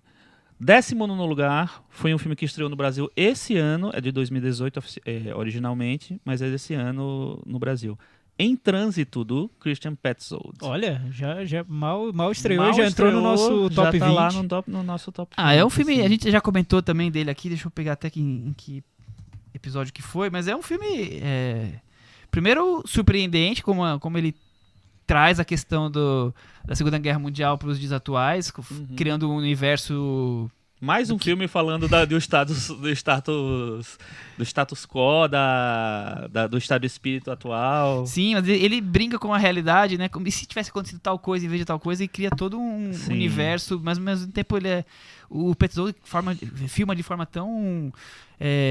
sei lá, ele te envolve, ele é sofisticado. Eu adoro o filme. Também adoro. Foi uma das minhas 5 estrelas aqui, né, dos meus. Falamos no nota episódio 10. 175. Engraçado, Dançando no Obscuro. Engraçado ter entrado em Trânsito no top 20. Na minha lista, o Phoenix tá acima. Eu prefiro o Phoenix, que é o filme anterior do Petzold. Mas, pra mim, em Trânsito também O é Phoenix maravilhoso. ficou em 39º. Olha aí, o Phoenix quase foi. Eu acho o Phoenix uma obra-prima, perfeito, sem defeitos. O Em Trânsito eu gosto muito também, mas o Trânsito eu acho tudo isso do Trânsito. o Phoenix me fisga mais. Mas dá pra ver nos dois casos esse cinema totalmente, como diria, preciso, né? Nos detalhes mesmo. Tudo cuidadoso, Não né? tem aresta ali. 18º lugar, Palma de Ouro em Cannes do ano passado também, estreou no Brasil. Esse ano, Assunto de Família, Hirokazu Koreeda. Muito bom ter entrado. Achei... Acho que o meu voto deve ter influenciado, que eu coloquei ele meio lá numa Você uma boa votou posição. muito bem. Todos nós votamos, se ele não estaria aí. O entre os Michel 20, também né? votou muito bem, eu votei também. A Cris não gostou. A Cris não viu. Como eu dizia quando a gente falou sobre o filme, pra mim foi surpreendente. A primeira sessão foi na sessão da coletiva da mostra, porque eu não esperava um filme, o Koreeda, descendo tão de um jeito Profundo. diretamente no cinema social. E aí me surpreendeu. Eu adoro sem esse filme. perder as características dele, Exato. né? O carinho que ele tem pelo personagem. Eu acho incrível. O filme está na Netflix, então quem não viu, Mais um corre Netflix, lá hein? pra ver. Deve estar em outros streams também, mas na Netflix eu lembro que está. Uhum. E é isso, é tão curioso de você... Acho que uma das coisas mais fortes que fica no filme, além da questão social, é essa questão do tipo, o que é família? O que é uma família? Boa. Família é uma coisa básica ou a família é uma coisa que tem amor, afeto, carinho um pelo outro, que existe um convívio? O que é família? Boa. Enfim, 17º lugar não tá na Netflix, mas é um filme muito poderoso, inspirado por Dostoiévski. Eu acho que é Dostoiévski, né? Eu acho que é. Não sei que filme que é. É Norte, o fim da história, de Olha, Lavi Dias. temos Lavi Entrou, Dias. cara. 17º lugar, muito bem votado também aqui. Um filme que é mais longo que o nosso episódio de Foi hoje. o terceiro favorito do Michel. Ah, eu adoro esse filme. O meu tá lá no É uma das 1000 adaptações de Crime e Castigo. Uhum. Talvez seja a minha adaptação favorita de Crime e Castigo, porque É, eu acho muito acho impressionante esse filme. Ele vai construindo o personagem ao longo de, sei lá, 6, 7, 4 horas e meia. É. Ele vai construindo o personagem. E tem, inclusive, ele dialoga com o Coringa, né? Se você pensar de alguma forma, porque é um personagem, um estudante, o filme gasta horas e horas em debates filosóficos, psicológicos, e aí questões Comunista, né? podemos dizer até isso, e o filme vai desencadeando um personagem que cria violência e vai bebendo dessa violência, né? Então eu acho uma construção incrível do Davi Dias. 16º lugar, Bacurau. Olha, Outro Kleber Mendonça, Filho o e Juliano Thiago. Dornelles. sim, é o filme pro Brasil, é o filme do ano, sem dúvida. Ontem, quando eu fui ver Coringa no cinema, eu fiquei, assim, muito feliz, porque o Bacurau seguia numa das salas principais lá do multiplex, com uma fila enorme, e eu não sei, ele já deve estar em exibição há mais de quase 2 meses. Deve estar quase 2 meses. Quase né? 2 meses. Então, foi um filme que saiu dos limites das discussões sobre cinema e tá trazendo discussões sobre todo e qualquer assunto Não, e essa hoje no Brasil. semana eu vi foto, acho que o próprio Kleber Mendonça compartilhou uma foto de uma sessão do Cine São Luís em Recife, lotado para ver Bacurau, e um outro amigo postou uma foto da Cinemateca Capitólio em Porto Alegre, também lotada para ver Bacurau da semana, sabe? Essa semana. Então, é um filme que realmente ficou. Ficou Não mesmo. precisamos nem falar muito, porque nós fizemos 2 episódios. 2 episódios, tá bom, não tanto precisa que falar mais nada. as pessoas pediram por mais, quer dizer, isso já indica que Bacurau devia estar realmente nessa lista. E o 15º lugar, a gente gosta muito de filmes desse ano, gente. Porque é desse ano também, é Nós, do Jordan Peele. Isso não é uma homenagem ao Carlos Lira. Eu acho que alguém vai ficar irritado com esse momento da O nossa Carlos lista. Lira pediu pra ser homenageado, então já está sendo homenageado, mas não por nós, tá? Pelo filme Nós. Homenageado como um todo, porque você é uma das pessoas que mais participa com a gente aqui. Mas eu acho quase comovente como ele se esforça pra destruir o nós. Nosso. Né? Mas como se fosse uma competição, né? Mas é engraçado, já que você gosta de competição, Carlos Lira, o Nós e o Bacurau tiveram o mesmo número de pontos, o mesmo número de votos, só nas posições que o Nós ficou um pouco acima. Então, Olha só que curioso, foi muito, porque a gente comparou muito os filmes. parecido, E a gente comparou os filmes. Mas nós eu Falamos acho sobre incrível. Nós no episódio 172, É Nós na Fita. Muito bom. Literalmente muito bom, né? Mas é muito isso, Nós é muito poderoso por essa questão do mal surgir, né? De onde você menos espera e a forma como a sociedade pode se relacionar com isso. No final das contas, nós estamos fazendo tantos filmes onde o mal surge da própria sociedade, né? E é um filme desse ano, então é o que eu acho que o Chico falou sobre isso hoje no episódio, que a gente precisa ter talvez um tempo pra ver o que vai ficar do filme, né? Eu acho que vai sobreviver sim. Hoje, eu acho que o Corra, o anterior do Jordan Peele, virou um marco. Na época em que ele foi lançado, eu vi eu adorei o filme, eu defendi desde o começo, mas hoje eu acho que é um filme muito marcante. Se você tiver que rever essa década, é impossível você desviar do Corra. O Nós, eu acho que é um filme que amplia muito o universo do Jordan Peele, é mais ambicioso, às vezes é mais irregular também, não é tão conciso quanto o Corra, mas enfim, um filme que é muito pro momento que a gente tá vivendo. Corra ficou em 56º lugar. O 14º lugar é O Cavalo de Turim, do Belatar. Filme húngaro, único filme húngaro da lista. Nós falamos do nosso segundo episódio. Olha só. Life on Mars? Era uma pergunta. Nossa. Faz tempo que a gente falou dele. Cavalo de Turim é um filme difícil de assistir, porque é um filme muito lento, pouca coisa acontece, mas... Muita coisa acontece. É de uma potência, né? É um filme belíssimo, né? Uma construção incrível. E é o filme Testamento do Belatar, né? O último filme dele. Eu acho que tanto o Cavalo de Turim quanto o Norte... Não tem um filme novo dele agora? Parece que tem até, vai passar até na mostra. Vai passar na Vai. mostra? Acho Filme que do vai. Belatar? Acho que vai. A mostra começou a ficar ótima, é isso? Acho que tanto o Cavalo de Turim quanto o Norte, do Lavi Dias, eles são experiências muito diferentes para quem assiste e para quem não tá muito familiarizado com o cinema desses dois diretores. Então, até em termos de duração, ritmo, é como se você entrasse num universo cinematográfico muito diferente do que é convencional. Então, pode provocar aquele impacto inicial do que é isso que está acontecendo. E é isso, companheiro. Me tira daqui, mas talvez Leave me alone. com o tempo a experiência é muito poderosa. É né? de emergir na proposta, né? Mas quando você De consegue... acúmulo, eu acho. Pois é. O Lavi Dias também, né? Ele trabalha longo pra ser o acúmulo que torna o filme mais rico. O filme do Belatar na Mostra é o Pessoas Perdidas, é um documentário. Então, deve ser legal. 13º lugar, Era Uma Vez em Nova York, A Imigrante, do James Gray. Olha aí. A gente comentou sobre James Gray na semana passada, né? Então, É. rapidamente passamos sobre Era Uma Vez em Nova York. Mas é um filme... O que eu falei sobre Em Trânsito, eu posso repetir sobre esse filme do James Gray, porque é um filme sofisticado, lindo, que tem, sei lá, a emoção em cada frame, sem Fala frame de novo. exagerar. Quer dizer, é sempre no sutil, ele transmite emoção. E pra mim, os filmes que fazem isso me tocam mais do que os filmes que exageram, que são, sabe... impactantes, assim. Eu acho incrível porque é meio sobre a formação da América, mas também é sobre personagens específicos, né? Então eu acho que é um filme muito único. Eu gosto demais desse filme dele. Queria que todos os filmes de James Gray fossem tão legais quanto. Eu li recentemente que pro James Gray é o filme preferido dele. Ele diz Olha que, só, que não sei legal. se tanto o resultado do filme, mas ele diz que foi o filme mais prazeroso de ser feito, que ele tem ótimas lembranças do período de filmagem. E acho que isso vai pra tela, né? Uhum. É interessante fazer lista de melhores, porque tudo acaba contando na hora de ranquear os filmes, né? Os filmes que os diretores fizeram depois, se enfraqueceram os anteriores, se aquele filme se perdeu com o tempo, ou o contrário, se ele acabou ganhando uma importância maior com o passar do tempo.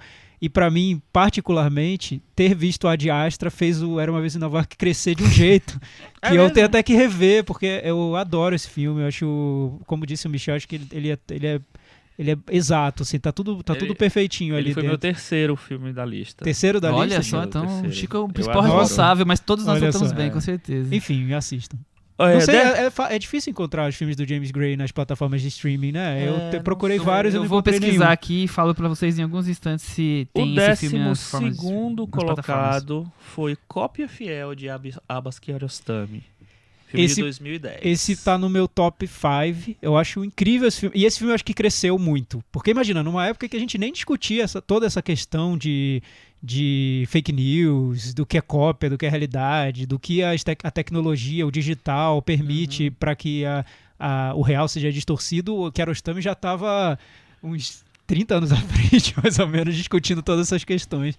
Fora que é um filme muito surpreendente para quem acompanhava o cinema do Kiarostami. Muita gente chegou na época a comparar aos filmes do Richard Linklater. Antes do Pôr do Sol e tudo mais. Nossa, sério? Sério, Sim, porque, sim. porque ele tem uma atmosfera bem intimista, É uma aquela coisa conversa de de um casal conversando enquanto tá. anda pela por cidade. esse Ele lado, tem sim. coisas que se assemelham, mas por outro lado ele muda muito, porque ele tem uma quebrada no Sim. filme e que é a questão da cópia e das duas palavras, da cópia e do fiel, que se mistura, que acho que só vendo o filme pra você conseguir entender, porque não dá pra explicar. Ele parece muito simples até o momento em que dá um nó Pois na cabeça ele de quem tá vendo. parece um simples romance de terceira idade, sei lá, e de repente ele te dá um nó na cabeça, ele tem uma quebrada ali e você já não sabe mais o que é o que não é, sem perder o romantismo, que eu acho que é o Eu lembro que crucial. Eu lembro que eu vi esse filme numa viagem que eu fiz, eu tava em Londres, aí eu disse assim, vou assistir o filme do Abbas Kiarostami, né?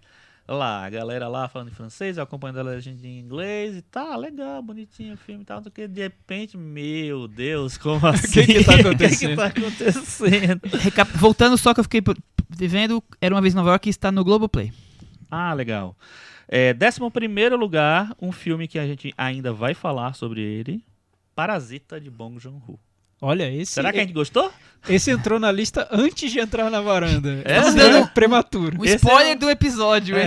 Então é bom a gente deixar no ar. Vamos deixar, né? vamos vamos deixar deixar lá. lá. Já Vamos fica a deixar lá. O dica filme aqui. passa na mostra, né? E estreia daqui a pouco. Dia logo 7 de depois da novembro. mostra. 7 de Então, novembro? Em breve Acho que é 7 de gente- novembro, é a primeira semana de novembro. a gente disseca esse Parasita daqui a pouco.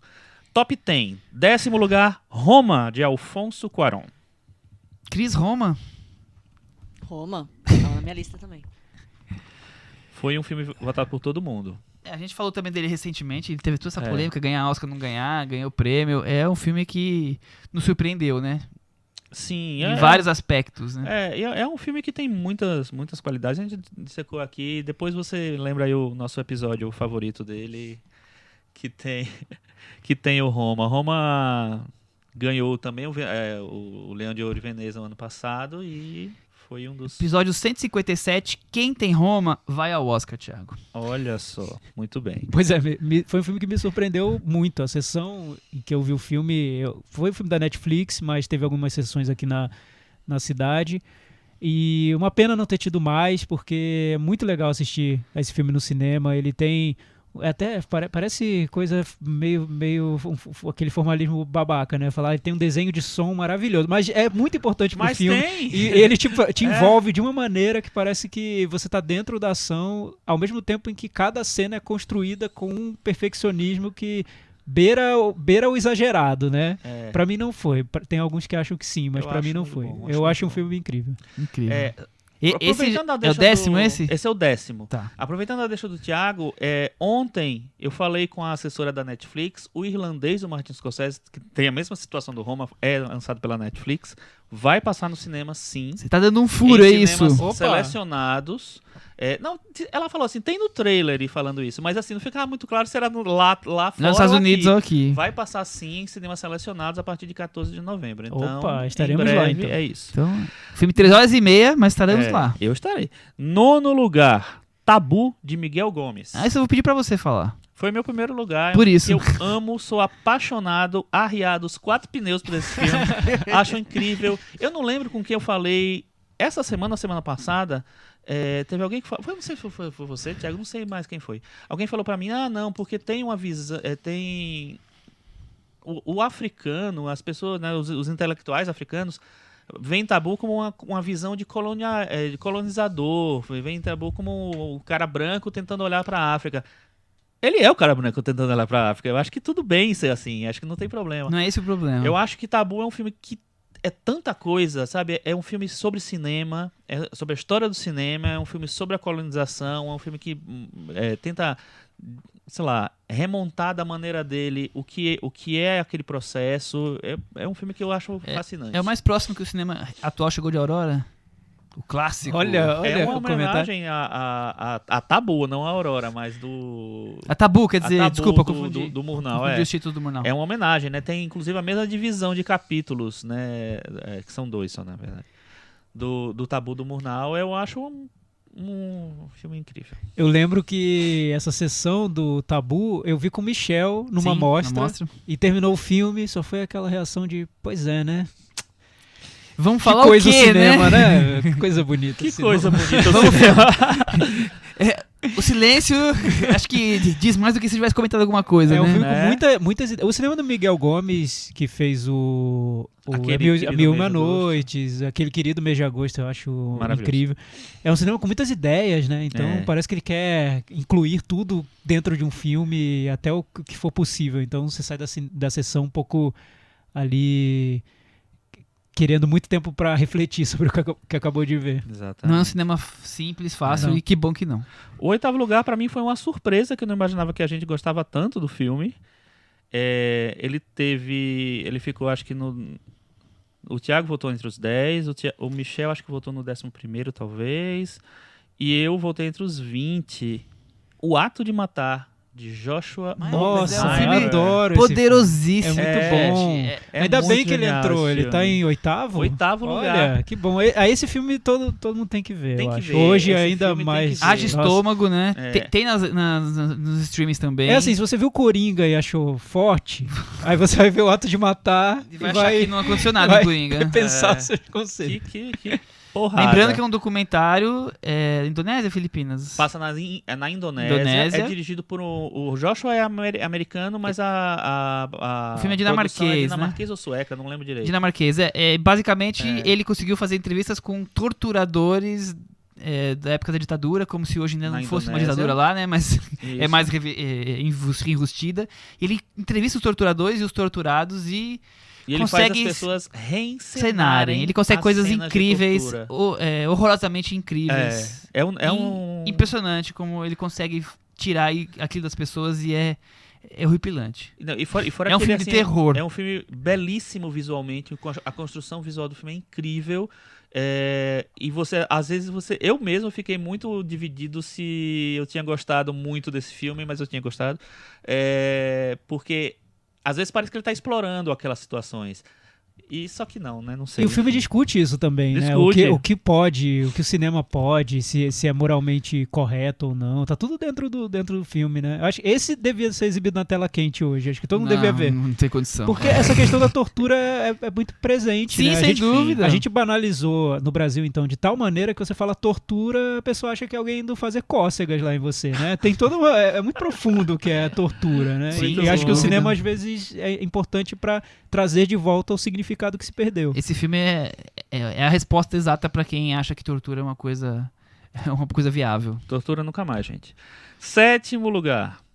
Também foi uma surpresa, eu achei. Dor e Glória, de Pedro Almodóvar. Opa, já? Já. Cris, vamos falar de Almodóvar. Dor e Glória em 7º lugar. Ah, eu gosto muito.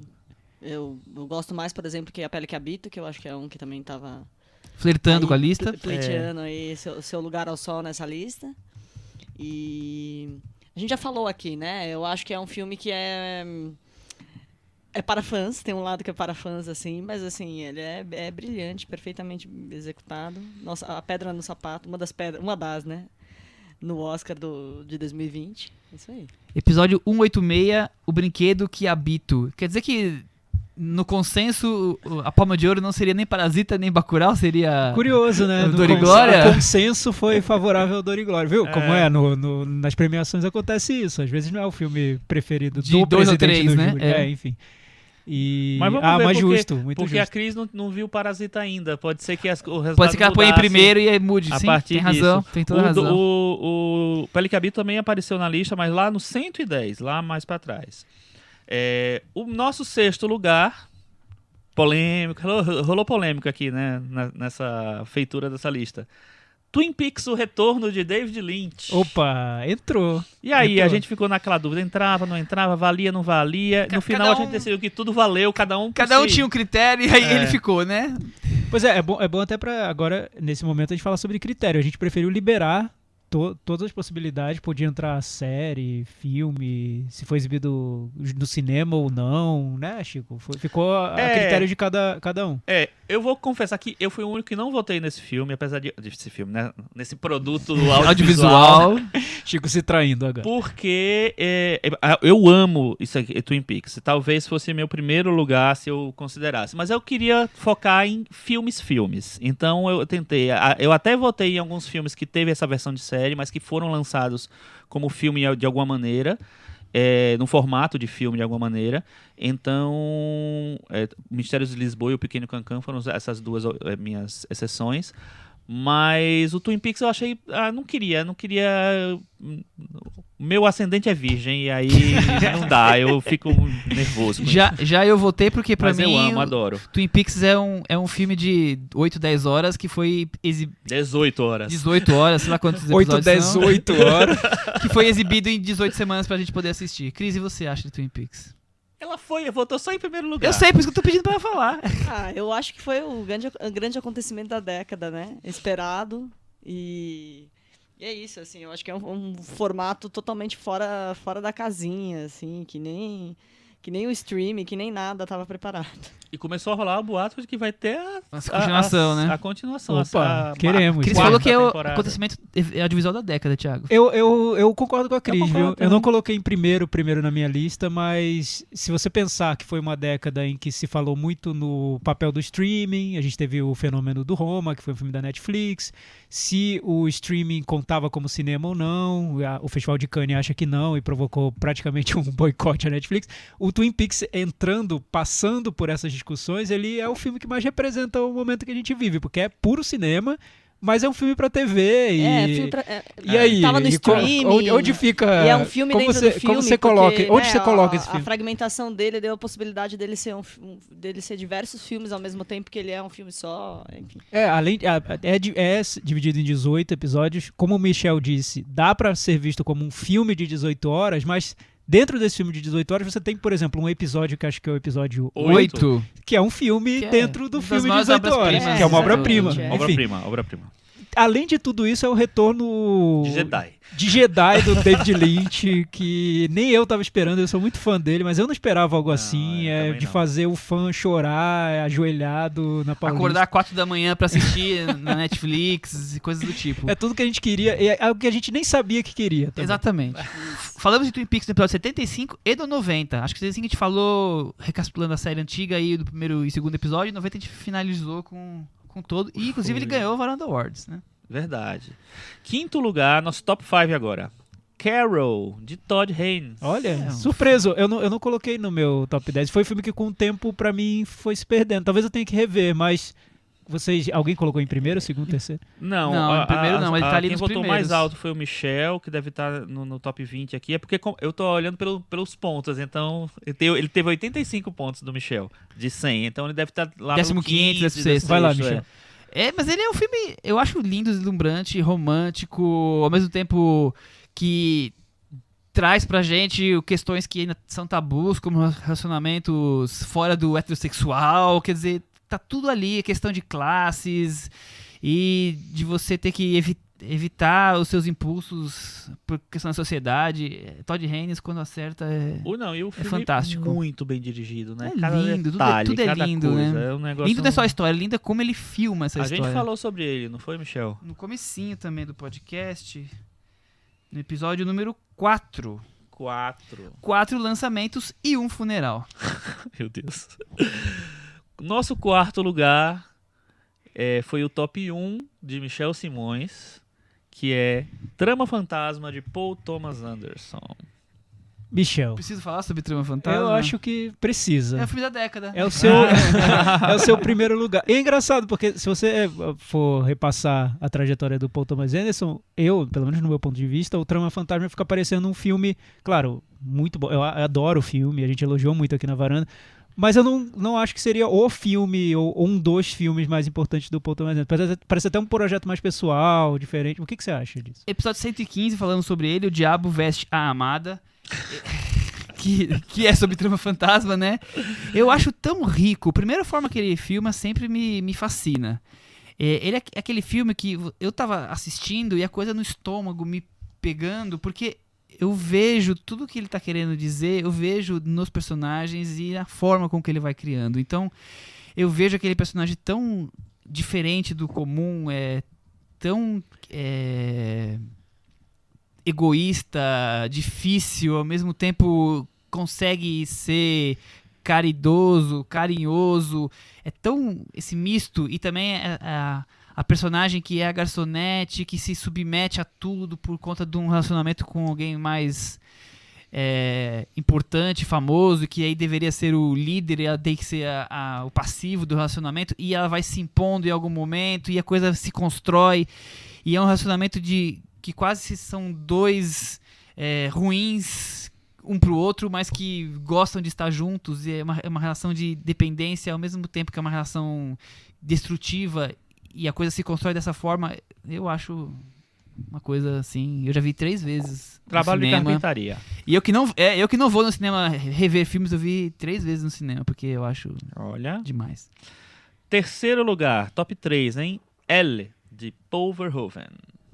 Outro que provocou grande impacto e que teve uma sessão que acredito que pro Michel e pra Cris tenha sido memorável, não? Onde vocês viram L? Nós vimos em São Sebastião. Olha que legal, é verdade. Conte sobre isso. Não, foi bem bacana, porque foi uma sessão noturna, né, se não me engano. E, comoção total. Comoção total, muito bom. Eles estavam lá? A Não, Isabel? Não essa estavam não. lá. Ainda bem, né? Porque vocês podiam morrer, né? Sessão noturna de L com a Isabel e Tomar o pé. uma facada daquele Complicado, vizinho complicado. Esse foi um filme que eu tive que rever pra pra gostar muito. Eu gostei da primeira vez, mas eu achei que parecia que tinha algo ali fora do lugar. Quando eu revi no cinema, eu achei um filme incrível. Eu gosto mas também, eu não amo, sei. Mas eu não sei se hoje seria. Na época já provocou um ruído ali, né? Com o momento que a gente estava vivendo. Sim. Mas hoje acho que seria ainda mais difícil Impactante, de ser sei. visto, porque o Paul Verhoeven tem um jeito muito particular de ver as relações humanas. Ele não aceita conciliar com ninguém, né? Ele é muito radical na maneira como ele vê. E a gente tá num momento de conciliação, enfim, Você não tá sei. no top 10 do Michel, é o 11º do Thiago. Bem, Foi votado por muito todo bom. mundo, na verdade. Falamos do episódio né? número 45, Jovem eu tô Loucos bem e também. Cinéfilos, que a gente falou da mostra e do filme do Linklater. Mais do que ser um filme sobre uma mulher, é um filme sobre aquela mulher. Então, é isso. Mostrando o é individual, isso, né? Isabelle Com Huppert uma das grandes atrizes dos últimos 50 anos, talvez. e é uma coisa moderna, Do né? cinema, né? Completamente Da história. inesperada, uma mulher dominando uma empresa de gamers e tendo uma relação, uma questão sexual forte, tá tudo ali, né? Não, eu acho que é um filme que sei lá, de certa maneira resume a carreira do Verhoeven, na maneira de dirigir, na maneira de construir as cenas, na maneira de construir um personagem. Eu acho incrível, realmente, muito bom. Segundo lugar, esse Michel emplacou muita coisa, gente. Foi o quarto, meu quarto lugar e o quarto lugar do Michel. O Thiago votou no top 10, a Cris votou mais lá pra baixo. O Mestre, de Paul Thomas Anderson. Olha, Paul Thomas Anderson Emplacou 2 vezes dois, no nosso top que 10. absurdo, Ah, que Michel, lobby foi esse? aí não dá, né? 2 do top 5? É isso? É isso? Dois do Dois top do top 5. five. Só queria dizer isso, 2 no top 5. Se eu soubesse, eu teria tirado um Michel deles. de vitorioso, gente. É porque vocês não estão vendo aqui. Eu vou abrir o champanhe. Se eu soubesse, agora, eu teria tirado um deles da minha lista. É. Eu só quero dizer pra vocês que também. a varanda é fã. Que se É. fosse só eu, mas a varanda é fã. É, 2 você- entre os 5. Você conseguiu provar seu ponto. Fale sobre o mestre, vocês não vão falar mais nada de Paul Thomas Anderson. Então, hoje. Joaquin Phoenix, dizem que o melhor papel da vida dele é Coringa, que estreou agora. Eu acho que é o Mestre Eu ainda. também acho. Eu acho o Mestre e o Joaquin Phoenix tá Não, mentira, perfeito. eu acho Amante do Jim Amante, que também É. ótimo, É. maravilhoso. Mas o Mestre, pra mim, foi um impacto. Eu adoro esse filme. Eu acho incrível. É o meu filme preferido do Paul Thomas Anderson, mas É o eu não meu sei, também. acho que pra mim teve uma conexão pessoal mesmo, essa questão do o que faz as pessoas se curvarem a um líder, esse sentimento de pertencimento a um grupo ou não, enfim. O filme acho que trata desse tema de uma maneira muito forte, né? Muito incisiva mesmo. Eu acho E é um filme muito, perturbador. muito único, né? Sim. Assim, não é um filme que você... um que filme- filme parece com o Mestre? É meio difícil. nebuloso, né? Eu acho os 3 atores incríveis. O Joaquin Phoenix, o Philip Seymour Hoffman, maravilhoso. Talvez também um grande papel dele, não sei. Ele tem tantos grandes E até a papéis, Amy mas Adams, esse é eu acho demais. ela deusa nesse É. filme. Eu acho incrível. Poderosa, Eu acho hein? filmaço total. Vejam o mestre. E aí, vocês têm ideia de qual seja o primeiro lugar? Pô, eu sem querer vi quando passei por você aí, então eu não você vou falar. viu? Mas sem querer. Mas vou deixar a surpresa pra Cris e pro Olha, Thiago. o primeiro lugar foi... A Cris votou... Foi quem votou mais alto, a Cris. Ela votou em Quer dizer, é uma eleição por consenso, né? 5º lugar. Mas ele também foi muito bem votado pelo Michel, que tá lá no top 20 do Michel, tá no meu top 30, tá no top 40 do Thiago. Então, ou seja, ele tava alto em todas as coisas. Mad Max, Estrada da Fúria, de George Miller. Nossa! Uau. Gente, eu não esperava. Nem eu. Tudo bem. E ele ganhou disparado, viu? Com mais de 20 pontos. Quase 20 pontos de diferença. Cris, fale sobre Mad Max, Estrada da Fúria. Caramba, hein? Que surpresa. Ah, surpresa legal. também. Virou a lista mais pop do que eu imaginava. Nossa, Ah. não é? Eu achei que eu ia contaminar menos a lista, ó. Já tô me sentindo meio culpado. Que nada, mas foi uma contaminação ótima. A gente não chegou a falar de Mad Max, ou falou, no primeiro episódio a gente fez um top 10 do ano anterior, porque a gente Isso, começou na primeira semana de exatamente, janeiro e ele tava lá no top 10, se não for o primeiro, o segundo, agora eu não vou lembrar de cabeça a posição dele. Então a gente fez a lista de dos melhores filmes de 2015, e aí o Mad Max tava lá, então falamos rapidamente. Mas eu acho o Mad Max o melhor blockbuster da década. É isso. Por isso eu acho ele muito poderoso. Eu tô tentando pensar em outra. Na verdade, na minha lista, acho que eu só coloquei. Eu não tô lembrando dela inteira, mas eu acho que eu só coloquei 2 blockbusters, que foi o Mad Max e o Divertidamente da Pixar, que eu acho muito bom. Eu acho que é um filme que durou, que tem uma relevância ainda hoje grande. Mas realmente, eu acho que foi, né, o Mentira. melhor. Tem outro? Qual, Você Chico? votou em Shin Godzilla. Shin Godzilla e Eu votei também. E eu votei também no Pantera Negra. Pantera Negra, você votou. Então tem 4 blockbusters. Shin Godzilla, John Wick 2? John Wick 2, não é um blockbuster. É, um blockbuster. tudo mais ou é um menos, filme de mais ou ação. menos. Enfim. tudo bem, Mas tudo vamos bem. falar mais de Tá. Mad Max. Cris, depois de 4 anos, o que ficou de Mad Max? Não, eu acho que ele atualiza vários conceitos do filme, né, pros nossos tempos, né? A heroína, a figura principal do filme é uma heroína, é diferente. A questão do ritmo do filme, o ritmo é alucinante no começo, depois ele é um filme sem barrigada, na minha opinião, né? Eu também acho. Ele visualmente é muito rico, existe uma versão dele em preto e branco também. Não sei, ele traz, eu acho que ele traz muitos elementos novos, assim, muita coisa,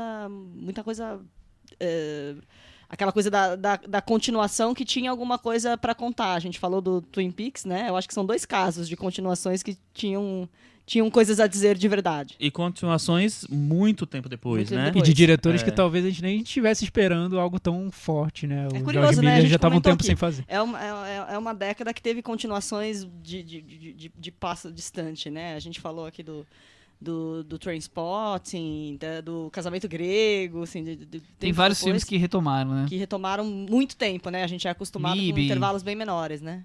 Mas é isso, Chico. O George Miller conseguiu, dentro do mundo do blockbuster, impor posições que o resto do cinema tá trazendo agora de volta, com Mulher Maravilha, com tantas outras questões. Eu acho Ele que foi o eu precursor acho que aí ele dos foi últimos além. anos? Não sei se precursor, mas eu acho que ele foi muito além. Não, porque eu acho que... De blockbuster. Mas assim, se você lembrar, teve Ripley no Alien. Eu acho que tem as mulheres fortes em filmes de ação, em blockbusters, existem. Mas eu acho que ele traz já num contexto mais... anos 2010, feminista, sabe? Eu acho que a interpretação da Charlize Theron eu acho maravilhosa. Isso no filme de ação, ela conseguiu aquele nível de interpretação, eu acho sensacional. Acho que foi um filme que combinou muito com o período em que foi lançado, né? Foi uma feliz coincidência e também uma grande surpresa. Acho que isso jogou muito a favor do filme. Hoje, pensando no filme, ninguém esperava algo tão interessante de um retorno ao Mad Exatamente, Max. Então as pessoas foram ver já com aquela expectativa não tão alta e o filme trouxe tudo isso que ele é e aí muitos consideram uma obra-prima e tudo mais. O que inclusive a gente coletivamente considera. O que você falou, o que ele deixou depois desses anos, acho que deixou uma névoa de fumaça, assim, né? O que eu lembro de areia. Deixou que eu lembro, areia e fumaça de escapamento. O que eu lembro quando eu penso no filme é isso. Muito legal. Eu não sei se... talvez pra mim o Twin Peaks represente mais a década do que o Mad Max. Eu não sei se é um filme que vai durar tanto, assim, que vai ser tratado como uma grande referência. O impacto que ele provocou, sem dúvida, foi grande, mas talvez por esse jogo entre TV e cinema o Twin Peaks fale mais alto, na minha opinião. Mas até, acho que tem uma estética de anarquia que tá num filme como Coringa, por exemplo, agora. Sim. Mas não é um niilismo, eu acho. Pode ser. Tem uma heroína, tá muito claro ali o que é bom e o que é mal. Tem uma luta por sobrevivência, enquanto que o outro tem uma luta pela anarquia, né? Promover a anarquia. E essa sensação de mal-estar que a gente apontou tanto em vários filmes dessa década, no Mad Max eu não vejo. Eu vejo um filme de sobrevivência, herói, enfim. Sim. Mas tudo bem, é muito bom. Não tô decepcionado, entrou na minha lista e tudo mais. Mas, maravilha. Chico, você acha que é um digno campeão da varanda? Eu acho que assim, e a lista é baseada no consenso, né? Então, é o filme que uniu mais a varanda nesse sentido, assim. Eu acho que com certeza, se a gente refizer essa lista daqui a um ano, vai dar outro resultado. Muita coisa diferente, sim. A gente vai ter visto outros filmes, alguns filmes que a gente viu vão cair. Uma coisa, as pessoas dão muita importância para a lista. Eu acho que a lista é legal muito mais pelo leque de coisas que ela apresenta do que pelo resultado em si, primeiro, segundo, terceiro, enfim. Isso, eu, pessoalmente, refaço minhas listas todos os dias. Porque Você vai lá no Letterboxd, as minhas listas mudam todos os a dias. lista é uma coisa quase matemática, né? E o cinema não é matemático. Ele te exatamente. deixa significados, sentimentos, emoções que, aliás, você revendo o filme, você às vezes ganha ou perde sentimentos em cima do filme. Então, a lista tem que servir sempre como uma referência, mas nunca como uma coisa definitiva. esse é o melhor filme e ponto final. O que eu adoro Então, querer o nas melhor filme de todos os listas tempos, ponto isso, final. É conhecer os filmes, sabe? Ver, nossa, esse filme aqui ficou lá, apareceu aqui, deve ser legal, eu vou assistir. Às vezes não é, mas enfim, às vezes é. Mas é mais possível se a pessoa acompanha o podcast e tá um pouco de acordo com as nossas opiniões. Quando os 4 chegam num consenso e incluem o filme, acho que pelo menos é uma recomendação que Forte, vale né? ver, né? Com Veja. certeza, com certeza. Vou dar só umas coisinhas interessantes, curiosidades interessantes. O filme dirigido por uma mulher que ficou mais alto foi Toni Erdmann, que ficou em 24º lugar. Muito bem. O filme de animação que ficou mais alto foi O Conto da Princesa Kaguya, do Isao Takahata, que ficou em 31º. E logo depois, em 32º, ficou Toy Story 3. Então, legal que ver a Kaguya ganhando do Toy Story. Do Toy Story. Eu amo mais o Toy Story, mas tudo bem. O documentário que ficou mais alto foi o Ato de Matar, que a gente falou. Mas eu me surpreendi porque teve uns 10 documentários que a gente votou nos 200, não, até mais, acho que são uns 15 e tal. E o segundo lugar de documentários foi E Agora Lembro-me, do Joaquim Pinto, que é um filme super especial, super diferente, assim, tem um tom de diário e tal, super bonito, tá? Vai estar na nossa lista lá. Filme LGBT foi o Carol, mas também tinha o Dor e Glória lá em cima também. E o filme de estreia foi O Ato de Matar, o primeiro, o mais bem colocado, depois O Som ao Redor. E acho que é isso. É filme de estreia? O Ato de Matar? É? Ele tem uns filmes que não são longas. Não entendi. Ele tem umas outras coisas lá. E Chico, o primeiro da lista do Michel foi o Trama Fantasma, o primeiro da lista da Cris foi Twin Peaks, e os nossos primeiros não entraram no top 20? Vamos lá ver agora. O meu primeiro foi o Tabu. Entrou. Ele Então ficou... só do Thiago Só o que meu que não entrou. Revele o seu Ainda primeiro nono. colocado, O seu Thiago. foi Tio Bumi. Tio Bumi do Pichatong, do Joe, né? Do Joe, que ficou em 25º lugar. Tá digno, tá bom. Não entrou porque o Michel não votou nele, porque foi o meu segundo lugar. Ah, sim. Então, Então, só falando rapidamente nele aqui, quando eu pensei na lista, eu pensei também nas sessões que foram mais memoráveis pra mim. Eu lembro o Tio Bumi, eu vi no Festival do Rio, e pra mim foi um choque o filme. Eu adoro o filme, então aquela sessão que você parece viu a sessão de meia-noite? Não, foi uma sessão pela manhã que fizeram pra imprensa. Uma cabine. E sabe o psicotrópico do Bacurau? Parecia que eu tinha tomado um psicotrópico do Bacurau, porque o filme me transportou para um outro lugar. Eu acho um filme mágico mesmo, né? Raramente acho meio leviano ficar usando essa palavra mágico pra tudo, mas nesse caso pra mim foi, porque parece que eu fui transportado por aquele filme. Aí eu voltei, revi no cinema, adorei de novo. E eu cheguei a ser convidado, quando eu ainda morava em Brasília, para falar numa faculdade sobre o filme. Então eu vi algumas outras vezes, anotei, eu estudei o filme para poder falar sobre ele. E nesse quesito de um filme de fantasia narrado como uma obra realista, eu acho que é imbatível. É um dos meus filmes da vida, assim, adoro. Eu tenho muitas coisas parecidas com você em relação à minha relação com o filme. Eu vi no Festival do Rio também, só que eu vi numa sessão de meia-noite. E aí foi muito louco, porque eu já tava cansado, tinha visto vários filmes durante o dia, eu vou lá meia-noite pra ver um filme grande, porque ele é grande e é denso, né? E tal. Eu saí encantado com o filme. A cena lá que aparecem os macacos homem lá, que eu não sei como, tem um nomezinho naquele dele batido o negócio. Eu achei fascinante, achei incrível, achei que faz todo sentido você usar a palavra mágico, porque pra mim foi a relação que eu tive com o filme. Foi meu filme. Engraçado que naquele ano 2010, a minha lista é assim: primeiro lugar Tio Bumi, segundo lugar Toy Story 3. Tudo a ver, acho que tem conexão. Bem E a cena da despedida do Tio Bumi, pra mim, é transe, assim. Você desconecta do filme e vai pra outro lugar. Eu até queria uma ter experiência gostado incrível. mais do Cemitério do Esplendor. É o filme mais recente, o Pichatong? É Não, o mais né? recente. Queria ter gostado mais, mas não tive o mesmo nível de encantamento que eu tive com esse, que eu tive com o Síndromes em um Século, que eu tive pra com mim, o Mal dos Trópicos. Pra mim, Mal Tipo, dos Trópicos, ganhou Síndrome... a palma, né? Ganhou a Palma de Ouro em Cannes. Isso. Pra mim, Mal dos Trópicos, Síndromes em um Século e Tio Bumi são obras-primas. Eu pra acho mim também. maravilhoso. Encerramos a lista Eu por acho que agora? encerramos, até porque minha bateria do computador acabou. Então é o nosso presente aí, 200 recomendações de filmes da década para os varandeiros, Vão lá breves no nosso varandeiros. Facebook, vejam a lista completa e é isso. Letterboxd também, vou deixar o link do Letterboxd no Twitter pra quem quiser. Vamos pra aquele momento então pra finalizar? Cantinho do ouvinte. Com o Thiago Faria. Cantinho do ouvinte dessa semana, comentários lá no nosso blog cinemanavaranda.com. Falamos sobre Ad Astra, Rumo às Estrelas, no episódio passado. Por incrível que pareça, o filme do James Gray trouxe polêmica pra Varanda. Polêmica! Eu não esperava algo assim, né?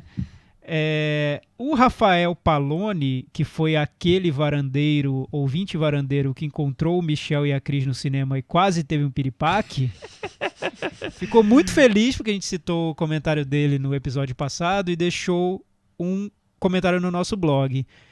Ele diz o seguinte: quase toda semana tem alguém falando que já ouvia o podcast há muito tempo, mas não tinha coragem para comentar. Demorei para aparecer no blog, mas amei como o meu primeiro contato com vocês aconteceu, pessoalmente, depois da sessão de Ad Astra e durante um pequeno colapso nervoso.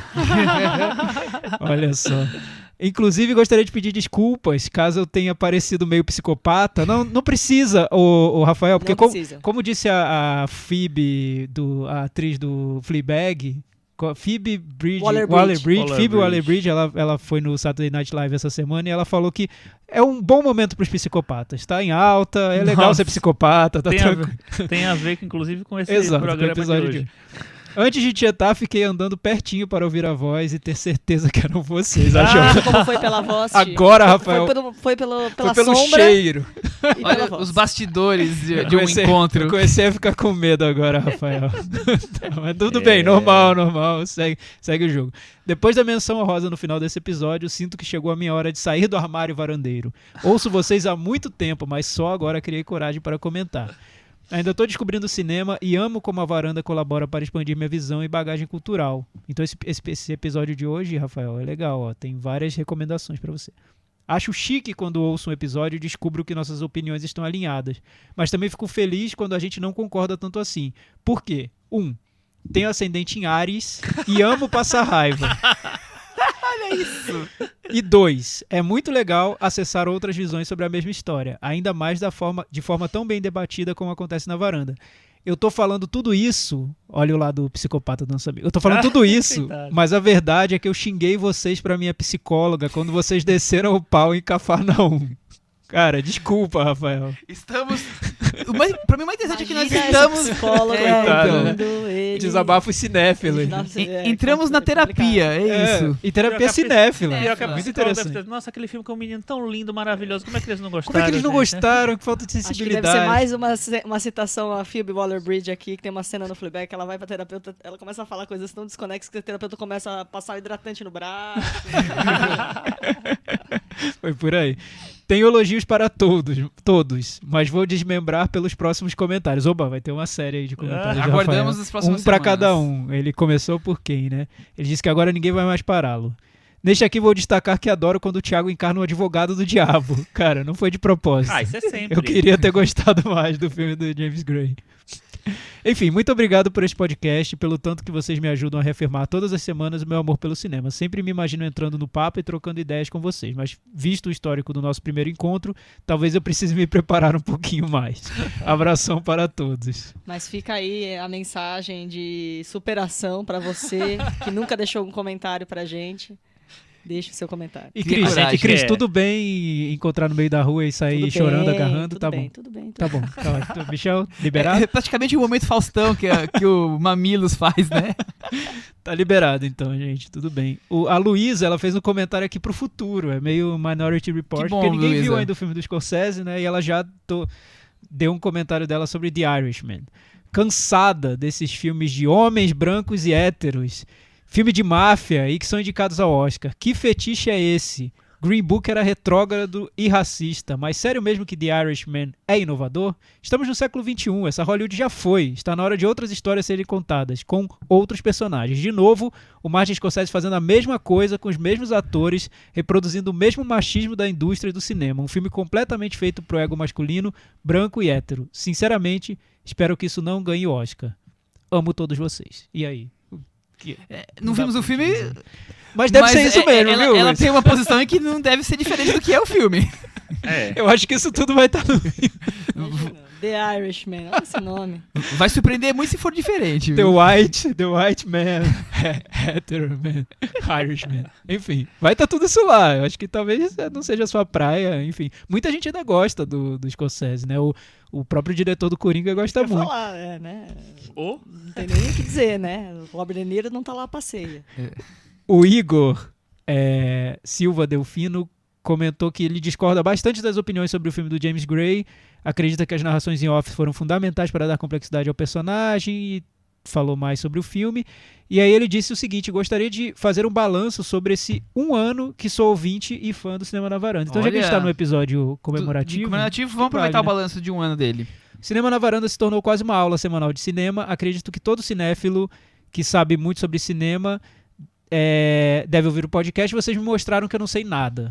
Não, mas Não é bem assim. não é não isso. é Todo bem mundo assim. sabe um pouco. A gente vê filme desde criança aqui, Sessão da Tarde. Então, naturalmente, a gente Thiago vê sabe Godard um pouco. dos 12. Eu vejo Godard desde os 10. 10.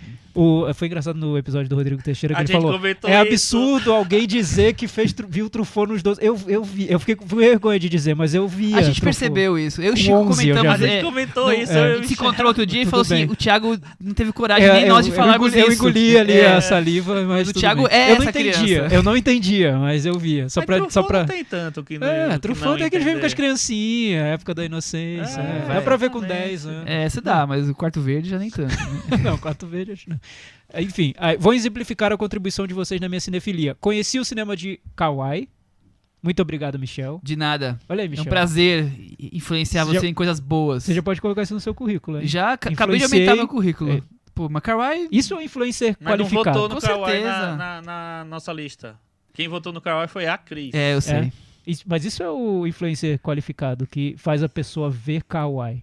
Não é qualquer um, Não né? é qualquer um. Vou na minha primeira mostra de cinema esse ano. Olha, Quanta Isso gente é falou, acho que vale falar, sensacional. quando a gente falou que vai vir pra São Paulo na mostra de cinema, de tanta gente falar todos os anos, então... Semana que vem a gente sai a lista da mostra, semana que vem a gente dá umas dicas. a gente faz a prepara dicas, Beijo, exatamente. Renato.